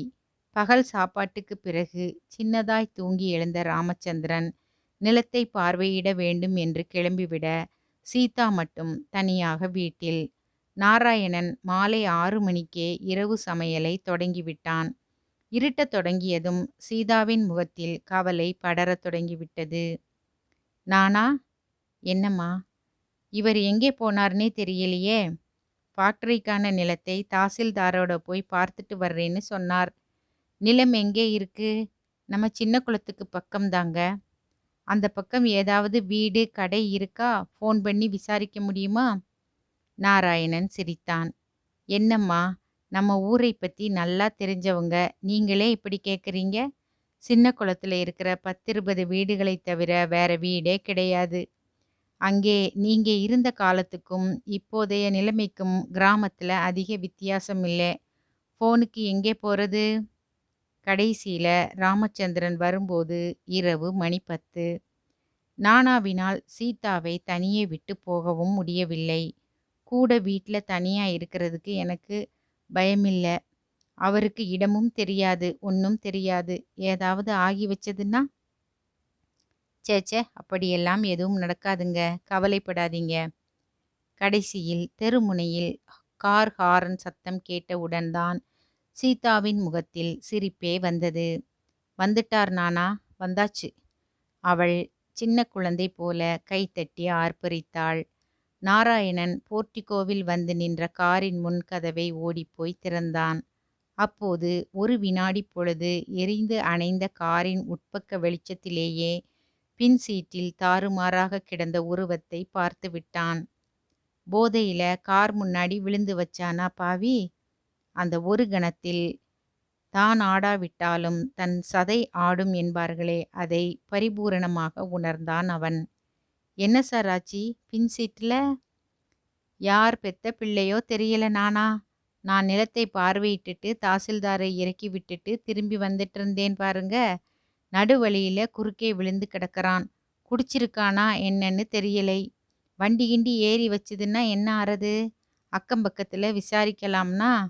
அப்பப்பா, என்ன ஊருப்பா இது? 8 மணிக்கே சந்தடியெல்லாம் அடங்கி போச்சு. சரிதான், விடிஞ்சதும் அனுப்பி வைக்கலாம்னு தூக்கி காரில் போட்டுட்டு வந்தேன். நாராயணன் வேகமாய் காரின் பின்பக்க கதவை திறந்தான்.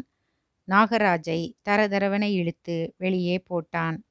அடடே, என்ன நானா இது? நினைவு நீச்சி இல்லாம கிடக்கான். அவனை போய்... சீதா தடுப்பதற்குள் நாராயணன் தனது சைக்கிளை எடுத்து உள்ளிருந்த விளக்கை பற்ற வைக்கிறான். சார், ஒன்று சொன்னா கோவிச்சிக்க மாட்டீங்களே? என்னது? இவனுக்கு தினமும் இதுதான் பொழைப்பு. குடிகூட இல்லை. கஞ்சா, ஹீராயின் சர்வமும் இவனுக்கு பழக்கம். இந்த டவுன் வேற எதிலே முன்னேறி இருக்கோ இல்லையோ, இது மாதிரி விஷயங்கள்ல எல்லாம் நிறைய முன்னேறிடுச்சு. இனிமே இவனை நடுத்தெருவுல பார்த்தா பரிதாபப்படவே செய்யாதீங்க. காரை ஓட்டுறதுக்கு இடைஞ்சலா இருந்தா புரட்டி தெருவோரமா போட்டுட்டு வந்துட்டே இருங்க. கொஞ்சம் இரக்கம் காமிச்சா அட்டையா ஒட்டிக்குவான். இந்த டவுன்லே யாருமே இவனை அண்ட விடுறதில்லே. அடப்பாவமே! பெத்தவங்க இதை கூட கவனிக்காம என்ன பண்றாங்க? இது பெத்தவனால திருத்த முடியாம கைவிட்ட கேஸ் சார். நீங்க போய் சாப்பிடுங்க. நான் இவனை தூக்கி வெளியில கடாசிட்டு அப்படியே வீட்டுக்கு போறேன். நினைவு வர்றப்ப தானா எழுந்து கிளம்பிடுவான். வெளியில் பனி கொட்டறது நானா? யார் பெத்த பிள்ளையோ தூக்கி கார் ஷெட்ல போட்டுட்டு போங்க. சீதா இப்படி சொன்னபோது நாராயணன் கரைந்தே விட்டான். இந்த வீட்டு காம்பவுண்டு சுவரை தொடக்கூட அனுமதிக்காதீங்க அம்மா. அப்புறம் இது தன் அப்பன் வீடுன்னு சொந்தம் கொண்டாட ஆரம்பிச்சிடுவான். தெருநாய் தெருநாய் வீட்டுல மாட்டியிருந்த சாமி படத்தை கூட எடுத்து வித்த மகா பாவி. நானா? என்னங்க, பெத்தவன் நானே சொல்றேன். நீங்க ஏன் தயங்குறீங்க? ராமச்சந்திரன் அதிர்ந்து போய் நாராயணனை வைத்த கண் வாங்காமல் பார்த்தான். நாராயணன் வெளிக்கடையில் தழும்பிய கண்ணீரை புறங்கையால் துடைத்துவிட்டு கொண்டே நாகராஜை ஒரு ஆட்டுக்குட்டியை தூக்குவது போல தூக்கி கேட்டுக்கு வெளியே தெரு ஓரமாய் போட்டுவிட்டு வந்தான். அப்ப நான் வர்றேங்க. சாப்பிடலையா நானா?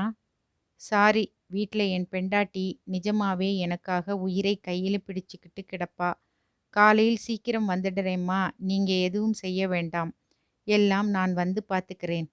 அங்கே சைக்கிளில் ஏறி உட்கார்ந்தவன்தான் வீடு வந்துதான் நிறுத்துகிறான். வாசற்புற இரும்பு கதவின் கம்பிகளின் வழியே கையை நுழைத்து தாழ்பாலை நீக்கியபடி உள்ளே வந்தவன் நேரே பாக்யாவை பார்க்கத்தான் விரைகிறான். அவன் நினைத்தது போலவே பாக்யா கண் மூடாமல் இவனது வரவுக்காக காத்திருக்கிறாள். பக்கத்து வீட்டு கிழவி படுக்கப் போய்விட்டாள். என்னடா, இன்னும் தூங்கலையா நீ? கெஸ்ட் ஹவுஸுக்கு விருந்தாளிங்களா யாரு வந்திருக்காங்க தெரியுமோ? அவன் சட்டையை அவிழ்த்து கோட் ஸ்டாண்டில் மாட்டிவிட்டு அவளை திரும்பி பார்க்கிறான். யாருன்னு கேளேன். கேட்க மாட்டியா? சரி சரி, நானே சொல்றேன். என்னை கல்யாணம் பண்ணிக்கிறதுக்காக நிச்சயதார்த்தம் வரைக்கும் நடந்ததுக்கு அப்புறம் எதிர்காலத்தை ஞான திருஷ்டியில பார்த்தாப்புல இவன் வேண்டாம்னு தூக்கி எறிஞ்சுதே, சீதாங்கிற பொண்ணு, அதேதான். புருஷனும் பொண்டாட்டியும் எப்படி இருக்காங்க தெரியுமோ? இப்போ கூட மறுபடியும் கல்யாணம் பந்தலிலே உட்காத்தி வைக்கலாம், அப்படி இருக்காங்க. என்னது, என்னை அடையாளம் கண்டுக்கிட்டாளான்னு தானே கேட்க நினைக்கிறே? ம், எங்கே ஞாபகம் இருக்க போறது? இதையெல்லாம் போய் நானும் சொல்லிட்டு இருக்கிறதா இல்லை. என்ன பார்க்குறே? பாத்தியா பாத்தியா, அந்த பெண்ணை பார்த்த ஜோரில் வீட்டு நினைப்பே இல்லையாக்கும்னு தானே கேட்க நினைக்கிறே? ஆ, இத்தனை வருஷமா உன் கூட பழகிறேன். நீ என்ன சொல்ல நினைக்கிறேங்கிறதைத்தான் நான் பார்வையிலேயே படிச்சுப்படுறேனே. இந்த பொம்பளைங்களுக்கு சந்தேக குணம் கூட பிறந்த பிறப்பாச்சே. உன்னை மட்டும் அது விட்டு வைக்குமா என்ன? ராஜாத்தி, இன்னைக்கு நான் லேட்டா வந்ததுக்கு காரணம் இந்த சீதாவோட புருஷன். இப்போதைக்கு என் எஜமானர். சாயந்தரம் காரில் போனவர் ராத்திரி 10 மணியாகியும் வராததுதான். அவர் லேட்டா வந்ததுக்கு காரணம் யாருன்னு கேட்குறியா? நாம பெத்து வச்சிருக்கோமே, அந்த புத்திர சிகாமணி தான். அவன் பேசிக்கொண்டே பாலை காய்ச்சி மிதமாய் சர்க்கரை போட்டு ஆற்றி மனைவிக்கு புகட்டுகிறான். தானும் போய் சோற்றில் மோரை விட்டு கரைத்து குடித்து விட்டு வந்து பாக்யாவின் கட்டிலுக்கு பக்கத்தில் தரையில் பாயை விரித்து கொண்டு படுக்கிறான். வாய்ப்பாட்டுக்கு தூக்கம் வரும் வரையில் பேசிக்கொண்டும் பாடிக்கொண்டும். தூக்கம் என்ன பெரிய தூக்கம்? பாக்யா இதுபோல படுத்ததிலிருந்து அவனால் ஒரு இரவாவது முழுசாக தூங்க முடிந்ததோ? இல்லையே. சின்னதாய் ஒரு தூக்கம். பாதியில் திடுக்கென எழுந்து உட்காருவான். மூச்சு ஓடிக்கொண்டிருக்கிறதா என்கிற கவலையுடன் பாக்யாவின் கூடான நெஞ்சில் கை வைத்து பார்ப்பான். அவளது மூச்சு பிரியும் போது தான் பக்கத்தில் இல்லாமல் போய்விடப் போகிறோமே என்கிற கவலை நிறைய அவனுக்கு. மறுபடி படுத்தால் பாக்யாவுக்கு இயற்கையின் உபாதை ஏதாவது இருக்கப் போகிறதே என்கிற பதட்டம் வந்துவிடும். பாக்யா பாக்யா, பாத்ரூம் போகணுமா? அவனை பொறுத்தவரையில் அவள் குழந்தைதான். படுத்த நிலையிலிருந்து அவளை புரட்டி போடுவதிலிருந்து படுக்கையிலேயே இருப்பதால் அவளது உடம்பு புண்ணாகிவிடப் போகிறதே என்கிற பயத்துடன் ஈரத் துணியால் உடம்பை துடைத்து பவுடர் போடுவதிலிருந்து பாத்ரூம் போக ஞாபகப்படுத்துவது வரையில் எல்லாமே அவன்தான். அப்படியும் தன்னை மறந்து தூங்கினால் வாசற்கதவு தட்டப்படுவது போன்றதொரு பிரமை ஏற்படும். பல சமயங்களில் நாகராஜ் போதை தெளிந்து டவுனிலிருந்து வரும் லாரியிலோ முதல் பஸ்ஸிலோ ஏறி நேரம் கெட்ட நேரத்தில் வந்து கதவை இடிப்பான். அதுவும் அப்பாவை கூப்பிட மாட்டான். அத்தனைக்கு ரோஷமாம். அம்மா, எம்மாவ், கதவை திற. வீட்டுல யாரும் இல்லையா? எல்லாரும் என்ன செத்தா போயிட்டீங்க? இந்த வீட்டுல தான் இப்படி ஒரு அநியாயம் நடக்குது. வெளிக்கதவை எல்லாரும் உள்பக்கம் வெறுமே தாழ்பா போட்டுட்டு தான் தூங்குறாங்க. இங்கேதான் கதவுக்கு இரும்பு சங்கிலி, அதுக்கு ஒரு பெரிய பூட்டு எல்லாம். உள்ளே என்னத்த வச்சிருக்கீங்க? வைரமும் வைடூரியமுமா? அதான் எல்லாம் பாட்டன் காலத்திலேயே வாரி கொடுத்தாச்சே. மிச்சம் இருக்கிறதை உன் புருஷன்தான் வேட்டியில முடிஞ்சிட்டு அலையிறானே. பெரிய வசந்த மாளிகை. இதுக்கு பூட்டு ஒண்ணுதான் குறைச்சல். அம்மாடி, எத்தனை எத்தனை பேச்சுக்கள்! நாராயணனுக்கு தெரியும், இவனது இத்தனை கத்தலும் தான் செய்த குற்றத்தின் உறுத்தலால் தான் என்பது. அப்பன் செய்த பாவம் பிள்ளைகளின் தலையில் வந்து விழுமென்றால், நாராயணனின் தகப்பன் செய்த பாவம் அவன் தலையில் இப்படியொரு பிள்ளையை சுமத்தியிருக்கிறது. அன்று கூட நடு இரவில் நாகராஜ் வந்து கதவை தட்டுவான் என்று எதிர்பார்த்து காத்திருந்தான் நாராயணன். வரவில்லை. காலையில் பாக்யாவிற்கு காப்பியை புகட்டிவிட்டு அவன் எதையோ சமைத்து மூடி வைத்துவிட்டு வாசலில் வந்து பார்த்தபோது கதவு பல்லில்லாத கிழவன் கொட்டாவி விட்டார் போல திறந்திருந்தது. சைக்கிளை காணவில்லை. ஒரு கணம் ஒன்றும் தோன்றாமல் திகைத்து நின்று விட்டான் நாராயணன். அந்த நாளில் அவன் குடும்பத்தில் கார் இருந்தது, வில்வண்டி இருந்தது. சைக்கிள் நாராயணன் சிறுவனாக இருந்தபோது ஆசைப்பட்டு வாங்கியது. உனக்கு என்னடா தலையெழுத்து? சைக்கிள்லே பள்ளிக்கூடம் போகணும்னு. காரில் ஏறி உட்கார்ந்தா டிரைவர் கொண்டு போய் விடறான். இப்படி பேசிய அவன் அப்பாவோ கடைசியில் காரை தன் சின்ன வீடு பட்ட கடனுக்காக விற்றுவிட்டு கம்மென்றிருந்தார். வில்வண்டியை நாராயணனே விற்று வண்டிக்காரனின் சம்பள பாக்கியை தீர்த்து அனுப்பி வைத்தான். கடைசியில் மிஞ்சியது சைக்கிள்தான். இன்று அதற்கும் மோசம் வந்துவிட்டது. காலை நேரத்தில் இதைச் சொல்லி பாக்யாவின் மனதை புண்படுத்த அவன் விரும்பவில்லை. மளமளவென வீட்டு வேலையை முடித்து கொண்டு பஸ் ஏறி டவுனுக்கு வந்தான். இருந்தும் வெயில் கிளம்பி விட்டது. மணி என்ன? 8. ஐயையோ! அவன் கெஸ்ட் ஹவுஸை நோக்கி விழுந்தடித்து கொண்டு ஓடி வருகிறான். அங்கே ஹாலில் ஸ்போர்ட்ஸ் பனியனும் அரை நிக்கருமாய் ராமச்சந்திரன். அவன் கையில் காப்பி கோப்பை. சமையலறையில் ஈரத்தலையில் டவலை சுற்றி கட்டியபடி சீதா குக்கரில் இட்லி வெந்து கொண்டிருந்தது. என்ன நானா, ஏன் இப்படி பதறிட்டு வர்றீங்க? மன்னிச்சுக்குங்கம்மா, லேட் ஆயிடுச்சு. நீங்க நகருங்க, மிச்சத்தை நான் கவனிச்சுக்கிறேன். இருக்கட்டும், முதல்ல காப்பியை குடிங்க. ஐயோ, நீங்க என்னம்மா என்னை உட்கார வச்சு காப்பி கொடுக்குறீங்க? ஏற்கனவே நான் லேட்டு. சீதா காப்பியை கலந்து கொண்டே சொல்கிறாள். நானா, உங்க பையன் வீட்டுக்கு வந்து சேர்ந்தானா? அட, அதை ஏம்மா கேட்குறீங்க? அவனால தான் இன்னைக்கு நான் லேட்டு. விடிகாலையில் எப்போ வந்தானோ என்னமோ தெரியல. என்னோட ஒரே வாகனமான சைக்கிளை தூக்கிட்டு போயிட்டான். நல்ல வேளை, நேற்று ராத்திரி அவன் இங்கே தங்கலை. தங்கி இருந்தா உங்க காரை கிளப்பிட்டு போயிருப்பான். சீதா சிரிக்கிறாள். அதே சமயத்தில் முகத்தில் பரிவும் ததும்புகிறது. எப்படி நானா இவனை நீங்க சமாளிக்கிறீங்க? வேற வழி இல்லைம்மா, சமாளிச்சு தான் தீரணும்.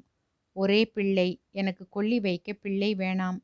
ஆனா என் பெண்டாட்டிக்கு தன் பிள்ளை கையாலே கொள்ளி வாங்கிக்கணும்னு தீராத ஆசை. எப்படியும் எனக்கு முன்னாலே அவ போய் சேரப்போறா. ஏன் அப்படி சொல்றீங்க? அவ நிலைமை அப்படி. எனக்கு அப்புறம் அவ வாழறதை நானே விரும்பலை. அப்படி ஒரு சந்தர்ப்பம் அமைஞ்சிடுத்துன்னா பெத்த தாயின்னு கூட பார்க்காம அவ இடுப்பு புடவையை கூட உருவி எடுத்துட்டு போய் அடகு வச்சிடுவான் என் பிள்ளை. இதை சொல்லிக்கொண்டே நாராயணன் தேங்காயை உடைத்து சட்னிக்கு துருவத் தொடங்க, சீதா அவித்த இட்லிகளை எடுத்து தட்டில் போட்டபடி சொல்கிறாள். நானா, இன்னைக்கு சமையலை முடிச்சு வச்சுட்டு நம்ம 2 பேரும் சின்ன குளம் போக போறோம். அவன் குலுங்கி நிமிருகிறான். எதுக்குங்க? எதுக்கா? நல்லா இருக்கே. அதுதானே என் பிறந்த ஊரு. அங்கேதான் நான் எங்க தாய்மாமன் கூட வாழ்ந்தேன். நானா, எங்க வீடு கிழக்கு கோபுர வீதியில இருக்கு. பிச்சுமணி வீடுன்னா எல்லாருக்கும் தெரியும். உங்களுக்கு தெரியுமா? நானா குனிந்த தலை நிமிராமல் பதில் சொல்கிறான். தெரியும்மா. இப்ப அந்த வீட்டை யார் வாங்கியிருக்காங்க? யாராவது இருக்காங்களா? இல்ல பாழடைஞ்சு கிடக்கா? எனக்கு தெரிஞ்சு வீட்டை வாங்கினவர் உயிரோட இல்லே. அவர் பிள்ளை டில்லியிலே இருக்கான்.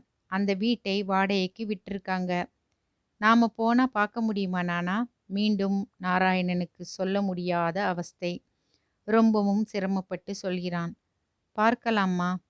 அந்த வீடு விலைக்கு வந்தா வாங்கிடணும்னு இருக்கேன். டில்லியில இருக்கிற சொந்தக்காரரை எப்படியாவது பார்த்து பேசணும். நாராயணனுக்கு சிரிப்பு வருகிறது. கிராமத்து வீட்டை வாங்கி என்னம்மா செய்ய போறீங்க? பட்டண வாழ்க்கையில அழுத்து தட்டுறப்ப எல்லாம் கிராமத்துல வந்து உட்கார்ந்துட போறேன் நானா? ஆச்சு, இவரும் தான் இங்கே ஃபேக்டரி ஆரம்பிக்க போறாரே. இங்கே டவுன்லேயே நீங்க பெரிய பங்களா கட்டிக்கலாம்.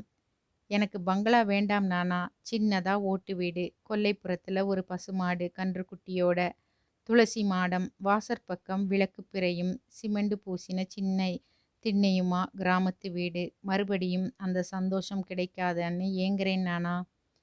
நாராயணன் எதுவுமே பேசவில்லை. என்ன பேசுவது? ஒரு பறவை உலகம் முழுக்க சுற்றிவிட்டு தன் கூடு தேடி வந்திருக்கிறது. அவன் தனக்குள் சிரித்துக் கொள்கிறான். கிராமத்து சென்மண் சாலையில் ஒரு பெண் காரோட்டி கொண்டு வருவதையும், காரின் பின் சீட்டில் நாராயணன் உட்கார்ந்திருப்பதையும் கண்ட ஊர் ஜனங்களின் விழிகளில் ஏகப்பட்ட வியப்பு. சட்டை போடாத சிறுவர்கள் காரின் பின்னாலேயே ஊ ஊவென கத்தி உற்சாக குரல் கொடுத்து கொண்டே ஓடி வருகிறார்கள். கிராமம் இன்னும் அப்படியேதான் இருக்கு நானா. முதல்ல உங்க வீட்டுக்கு போய் உங்க ஒய்ஃபை பார்த்துட்டு அப்புறம் கிழக்கு கோபுர வீதிக்கு போலாமா? முதல்ல கிழக்கு கோபுர வீதிக்கு போகலாங்க. உங்களோட வீட்டை பார்க்கறதுல நீங்க எத்தனை ஆவலா இருக்கீங்க? இடது கை பக்கமா திருப்புங்க. ஆ, இப்ப எல்லாம் ஞாபகம் வருது. இதோ இந்த கோடி வீடு தான் மணியக்காரர் வீடு. அவர் பொண்ணு கூட என்னோட படிச்சா பள்ளிக்கூடத்துல. அது இப்ப குழந்தை குட்டியோட வடக்க எங்கேயோ இருக்கு. வீட்டை வெத்தலைக்கடை ராவுத்தர் வாங்கி போட்டிருக்காரு. ஓ, அடுத்தது வேம்பு மாமி வீடு. அப்பவே மாமிக்கு ஏகப்பட்ட வியாதி. ஒரே பிள்ளை, கோவிச்சிட்டு பட்டாளத்துல போய் சேர்ந்துட்டதா சொல்லுவா. அந்த அம்மா காலமெல்லாம் ஆயிடுச்சு. இப்ப பையன் பட்டாளத்திலே இருந்து திரும்பி வந்து இங்கேயே பெண்டாட்டி பிள்ளைங்களோட செட்டில் ஆயிட்டான். அந்த அம்மா மருமக தான் என் பொண்டாட்டிக்கு துணை, சிநேகம் எல்லாம். அதோ அந்த இரும்பு கம்பி போட்ட வீடு தானே என் வீடு? ஆமாங்க. சீதா காரின் வேகத்தை குறைக்கிறாள். நானா? என்னங்க? திடுப்புன்னு நான் போய் நிக்கிறது அத்தனை நாகரிகம் இல்லே. நீங்க முதல்ல போய் வீட்டை பார்க்க இப்ப வரலாமா, வசதிப்படுமான்னு கேட்டுட்டு வாங்களேன். நாராயணன் மௌனமாய் இறங்கி வீட்டுக்குள் போனான். அந்த நேரத்தில் அவனை சற்றும் எதிர்பார்க்காத பாக்கியா விழிகளை மலர்த்தி அவனை பார்க்கிறாள். பட்டாளத்துக்காரர் மனைவி புடவை தலைப்பை இழுத்து போர்த்தி கொண்டு எழுந்து நிற்கிறாள். நீங்க உட்காருங்க. இந்த வீட்டிலே 20 வருஷத்துக்கு முன்னாடி இருந்தவங்க வந்திருக்காங்க. பழகின தோஷம். வீட்டை பார்க்கணுமாம். அதான் அழைச்சிட்டு வந்தேன். கொஞ்சம் பால் இருக்குமா? அந்த பெண்மணி பரபரப்புடன் கிளம்புகிறாள். என் பொன் ஜானு கிட்ட காப்பியாகவே கலந்து கொடுத்து அனுப்புறேன். அவள் நகர்ந்ததும் அவன் பாக்கியாவின் அருகில் வருகிறான். பாக்கியா, நேத்து நான் சொல்லலை? அந்த பொன் சீதா. தப்பு தப்பு, என் எஜமானி அம்மா வந்திருக்காங்க. அவளது கழுத்து நரம்பு மெலிதாய் அதிர்வதை கவனித்தவன் பாசத்தோடு அவளது மேல் புடவையை சரி செய்கிறான். சும்மா வந்து பார்த்துட்டு போயிடுவாங்க. நீ எதுக்கு பயப்படுறே? ம். அவன் வெளியில் வரும்போது தான் கவனிக்கிறான். முற்றத்தின் ஒரு ஓரத்தில் நாகராஜ் குப்புற படுத்திருக்கிறான். தூங்குகிறானோ இல்லை தூங்குவது போல பாவனை செய்கிறானோ? அவனை கவனிக்க இப்போது நேரமில்லை. நாராயணன் வாசலுக்கு ஓடி வந்து காரின் கதவை திறக்கிறான். வாங்கம்மா, பிறந்த வீட்டுக்கு கல்யாணத்துக்கு அப்புறமா இப்பதான் வந்திருக்கீங்க. ஆரத்தி சுத்த கூட ஆளில்லே. சீதாவின் முகத்தில் நாணச் சிவப்பு. சும்மா இருங்க நானா. எங்கே ஒருத்தரையும் காணும்? அதான் நான் இருக்கேனே. நாராயணன் வரிசை பற்கள் தெரிய சிரிக்கிறான். இத்தனை நேரம் சொல்லாம இருந்ததுக்கு மன்னிச்சுக்குங்க. இந்த வீட்டுல குடியிருக்கிறது நான் தான். என்னது? ஆமாங்க. என் முதலாளிக்கு தெரிஞ்சவங்க தான் இந்த வீட்டை வாங்கியிருக்கிறவங்க. எனக்காக என் முதலாளி மாசா மாசம் வீட்டு வாடகையை சொந்தக்காரருக்கு அனுப்பிடுறார். சீதாவின் முகத்தில் சந்தோஷம் கலந்த பொய்க்கோபம். இதை ஏன் என்கிட்ட சொல்லவே இல்லை? முதல்ல காரில் நான் வச்சிருக்கிற பழக்கூடையை எடுத்துட்டு வாங்க. எங்கே உங்க ஒய்ஃப்? ஒளிச்சு வச்சிருக்கீங்களா? அவளது படபடப்பான பேச்சில் நாகராஜ் அதற்கு மேலும் படுத்திருக்க முடியாதவனாய் எழுந்து நிற்கிறான். அவனது பார்வை எதிரில் நிற்கும் சீதாவையே விழுங்கி விடுவது போல பார்க்க, நாராயணன் தான் நிலைமையை சமாளிக்கிறான். அவன்தான் என் மகன். பேரு நாகராஜ். வணக்கம். இது கூட சீதா தான் சொல்ல வேண்டியிருந்தது. அவன் பிரமை கலையாமல் அப்படியே நிற்கிறான். இன்னும் கொஞ்ச நேரம் அவன் முன் சீதா நின்றால் பார்வையாலேயே அவளை துகிலுரித்து விடுவான் மகன் என்பதை புரிந்து கொண்ட நாராயணன் மெல்ல நகருகிறான். உள்ளே வாங்க. என் சம்சாரத்தாலே எழுந்து வந்து உங்களை வரவேற்க முடியாது. வாங்க. நேத்து ராத்திரி முழுக்க உங்களை பத்தின பேச்சுதான். அதாவது நான் பேசுவேன், அவ கேட்டுட்டு இருப்பாள். புருஷன் பேச்சுக்கு எதிர்பேச்சு பேசி அறியாத பெண்டாட்டி உலகத்திலேயே இவ ஒருத்தியாதான் இருக்க முடியும். சீதா பாக்கியாவையே கண் கொட்டாமல் பார்த்து கொண்டு நிற்கிறாள். நானா, உங்க ஒய்ஃபுக்கு உடம்பு சரியில்லைன்னு தான் சொன்னீங்க. இப்படி படுக்கையிலேயே கிடக்கிறதா சொல்லவே இல்லையே. என்ன உடம்புக்கு? நானா சீதாவுக்கு ஒரு நாற்காலியை கொண்டு வந்து போட்டபடியே சொல்கிறான். அவ ரொம்பவும் சுறுசுறுப்பாய் இருந்தவ. என்னோட கஷ்டத்தை மட்டும் பங்கு போட்டுக்கிறதுக்காக வந்தவ. ஒரு காலத்துல இவ பாட்டுல கோவில்லே இருக்கிற சாமியே மயங்கும்னு சொல்லுவேன். இப்பவும் சாமி அந்த மயக்கத்துல இருந்து விடுபடலைன்னு தான் தெரிகிறது. ஏன்னா சாமி கண்ணை திறந்துட்டு இருந்தா என் பாக்கியா படுற அவஸ்தையை பார்க்காம இருக்க முடியுமா? சீதா பாக்யாவின் கரத்தை மெல்ல வருடுகிறாள். பாக்யாவின் வெளியோரத்தில் வரம்பு கட்டினார் போல கண்ணீர். நாராயணனுக்கு கூட அதிசயமாக இருக்கிறது. இவள் எதற்காக சீதாவை பார்த்து கலங்குகிறாள்? உன் இடத்துக்கு நான் வந்து வசமா மாட்டிக்கொண்டு விட்டேன் என்றா? இல்லை, நல்ல வேளை நீ தப்பித்தாய் என்றா? பாக்யா படுத்ததிலிருந்து இது நாள் வரையில் அவள் கண்கள் கலங்கி அவன் பார்த்திருக்கிறான். ஆனால் கண்ணீர் விட்டு கண்டதில்லை. ஏன், கண்ணீர் சுரப்பிகள் கூட வற்றிவிட்டது என்றல்லவா நினைத்திருந்தான். மாமா, காப்பி. பட்டாளத்துக்காரர் பெண் ஒரு வெங்கல கூஜாவில் காப்பி கொண்டு வர, நானா அதை வாங்கி டம்ளரில் ஊற்றி சீதாவிடம் தருகிறான். மிச்சமிருந்ததில் பாதியை எடுத்து பதமாய் ஆற்றி பாக்யாவின் வாயில் ஊற்றுகிறான். இவங்களை இந்த நிலைமையில் விட்டுட்டு எப்படி உங்களாலே அவ்வளவு தூரம் வர முடிகிறது நானா? பேசாம டவுன் கெஸ்ட் ஹவுஸ்லேயே இருக்கிற அவுட் ஹவுஸ்லேயே தங்கிடலாமே உங்க குடும்பத்தோட. டவுன் நமக்கு சரிப்பட்டு வராதும்மா. இங்கே அக்கம் பக்கத்தில் இருக்கிற பொம்பளைங்க பார்த்துக்கிறாங்க. இவளை காலையில் எழுப்பி பல் விளக்கி காப்பி கொடுத்து உடம்பு துடைச்சி விட்டு வேற துணி மாற்றிடுவேன். பையனை பார்த்தீங்கல்ல, அவனுக்காக சோறு வடித்து குழம்பு வச்சுட்டு கிளம்பிட்டேன்னா மறுபடி ராத்திரி எந்த ராஜா எந்த பட்டணத்துக்கு போனாலும் டவுனை விட்டு கிளம்பிடுவேன். பாக்யாவுக்கு சாப்பாடு? கஞ்சி பால்தான். அவளாலே ஒரு சிரமமும் இல்லை எனக்கு. அவன் வாஞ்சையுடன் பாக்யாவின் தலைமுடியை ஒதுக்கி விடுகிறான். உதட்டின் ஓரத்தில் படிந்திருந்த காப்பி கரையை மேல் துண்டால் துடைத்து விடுகிறான்.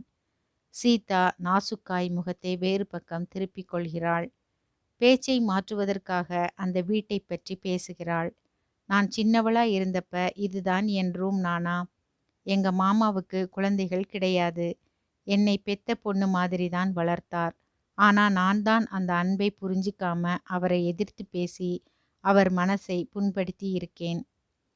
எவ்வளவோ பிரியமா இருக்கிறவங்களும் சில சமயங்கள்ல தங்களோட அதீத பிரியத்தால தப்பு செஞ்சிடுவாங்கம்மா. அந்த நேரத்துல மறுத்து பேசுற சின்ன வார்த்தை கூட எதிர்த்து பேசுறதா ஆயிடும்.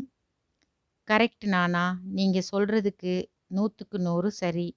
மாமாவுக்கு என்னை வெளியூர்ல கல்யாணம் பண்ணி கொடுக்கறதுல இஷ்டமே இல்லை. அதனால கிட்டத்துல இருக்கிற மாப்பிள்ளையா வேணும்னு ஒரு மாப்பிள்ளையை பார்த்தார். எனக்கு இந்த விவரமே தெரியாது. இவரா பார்த்து பேசி பாக்கு வெத்தலை கூட மாத்தியாச்சு. நான் அப்பத்தான் காலேஜிலிருந்து வரேன். எனக்கு எப்படி இருந்திருக்கும்னு யோசிச்சு பாருங்க. கொதிச்சு போயிருப்பீங்களே. நிஜமாகவே கொதிச்சு தான் போயிட்டேன். அந்த மாப்பிள்ளை பெரிய பணக்காரராம். ஊருல முக்கால்வாசி நிலம் அவரோடது தானாம். டவுன்லே தோப்பும் துறவுமா ஏகத்துக்கு கொட்டி கிடக்கிற குடும்பமாம். இருந்து என்ன பிரயோஜனம்? மாப்பிள்ளை 8ஆம் கிளாஸுக்கு மேலே படிக்கலையாம். இதை கேள்விப்பட்ட உடனே அழுது ரகளை பண்ணி கல்யாணத்தை நிறுத்தினால்தான் ஆச்சுன்னு மாமா கிட்ட சண்டை போட்டு, நாராயணன் கீழ்ப்பார்வையால் பாக்கியாவின் முகத்தையே பார்த்து கொண்டிருக்கிறான். பாக்கியாவினால் மட்டும் பேச முடியுமானால் இத்தனை நேரம் வாயை மூடிக்கொண்டு இருப்பாளா என்ன? சீதாவிடம் வரிந்து கட்டிக்கொண்டு சண்டைக்கு போயிருக்க மாட்டாளோ? படுக்கையில் படுத்த பின்பு கூட அவள் பேசிக்கொண்டுதான் இருந்தாள். 5-6 மாசமாகத்தானே பேச்சும் நின்று போனது. அதற்கு முன்பெல்லாம் படுக்கையில் இருந்தபடியே சமையலறையில் இருக்கும் நாராயணனிடம் ஏதாவது பேசிக்கொண்டேதான் இருப்பாள்.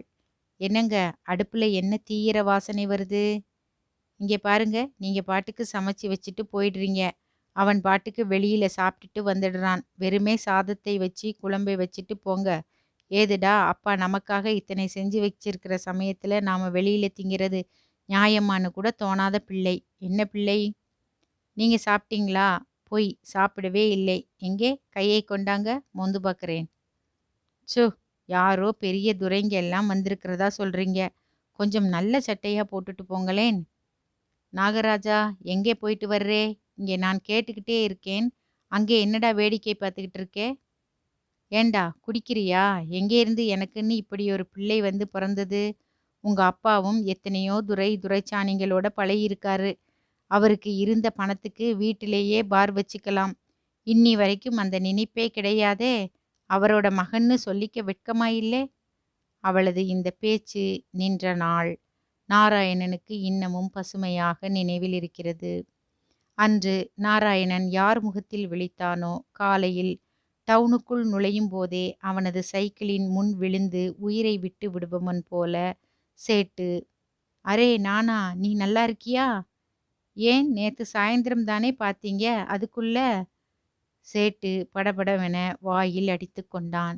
என்ன நானா, உன் பிள்ளை வந்து நீ ஆக்சிடென்ட்ல பூட்டதா சொல்லி கொல்லி வைக்க கூட பணம் இல்லைன்னு அழுதான். 200 ரூபாய் அடமானம் எதுவும் வாங்காம கொடுத்தேன். 200. நாராயணன் சற்று நேரம் அப்படியே விறைத்து நின்றான். அடுத்த சில வினாடிகளில் கலகலவென வாய்விட்டு சிரித்தான். ஏன் சேட்டு, நான் உசிரோடு இருந்தா தானே பிள்ளை வாங்கின கடனை கொடுக்க முடியும். நானே செத்துட்டதா அவன் வந்து சொன்னான்னா, அடமானத்துக்கு கூட ஒரு பொருள் இல்லாம எதை நம்பி பணம் கொடுத்தே? இத்தனை வருஷமா உன்கிட்ட வட்டிக்கு பணம் வாங்கிட்டு இருக்கேன். என்கிட்டயே நீ கராரா இருக்கிறவன். நிம்பல் கரெக்டா சொல்றான். ஏமாந்துட்டேன் நானா? இத்தினி நாள் பழகின தோஷம். நிம்பல் பூட்டதா சொன்ன உடனே சேட்டு கபரவாயிட்டான். இதோ இப்ப கூட நிம்பல் பணத்தை பார்க்கத்தான் சேட்டு கிளம்புறான். நாராயணன் அவனை ஆசுவாசப்படுத்தி பக்கத்து கடையிலிருந்து ஒரு எலும்பிச்சை சர்பத் வாங்கி கொடுத்து கடையில் கொண்டு போய் உட்கார வைத்தான். நல்ல வேளை, என்னையே பார்த்து விஷயத்தை கேட்டே.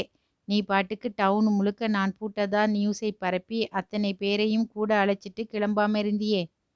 சேட்டு அதையே செய்யறதா இருந்தான் நானா? இப்ப என்னை பார்த்துட்டே இல்லை? இதோ பாரு, காலு தரையில தான் இருக்கு. அதே பழைய அருந்த செருப்பு, கதர் சட்டை. நானே தான், பேய் பிசாசு இல்லை. சேட்டு ஏன் இப்படி நடுங்குறே? பயமா இருக்கா? இல்லை நானா. படுத்த படுக்கையில இருக்கிற நிம்பல் பியாரிய நினைச்சு சேட்டு ஆடி போயிட்டான். நானா பூட்டா அந்த பொம்பளை என்ன செய்யும்? அது வட்டிக்கு கடன் கொடுக்கிற உனக்கு கூட தெரிஞ்சிருக்கு.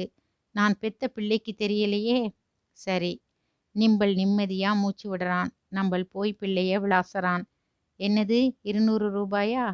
போன மாசம் ஒரு ஜோடி காப்பு அடகு வச்சேனில்ல, அந்த கணக்கோட இதையும் சேர்த்துக்க. அன்று டவுனில் எங்கே தேடியும் பிள்ளை கிடைக்கவில்லை. இரவு வேலை முடிந்து வீடு திரும்பியவன் கிணற்றடி மேடையில் நாகராஜ் ஒயிலாக சாய்ந்து உட்கார்ந்து சிகரெட் பிடித்து கொண்டிருந்ததை கண்டதும் அடக்க மாட்டாத ஆத்திரம் பொங்கி எழுந்தது. டேய் நாகு, இங்கே வா. என்ன? வாடா இங்கே. அவன் கையில் இருந்த சிகரெட்டை மனசே இல்லாமல் வீசி எறிந்துவிட்டு வந்தான். எதிர்பாராமல் மகன் கன்னத்தில் விழுந்த இந்த அறையினால் பாக்கியா கூட பதறிப் போய்விட்டாள்.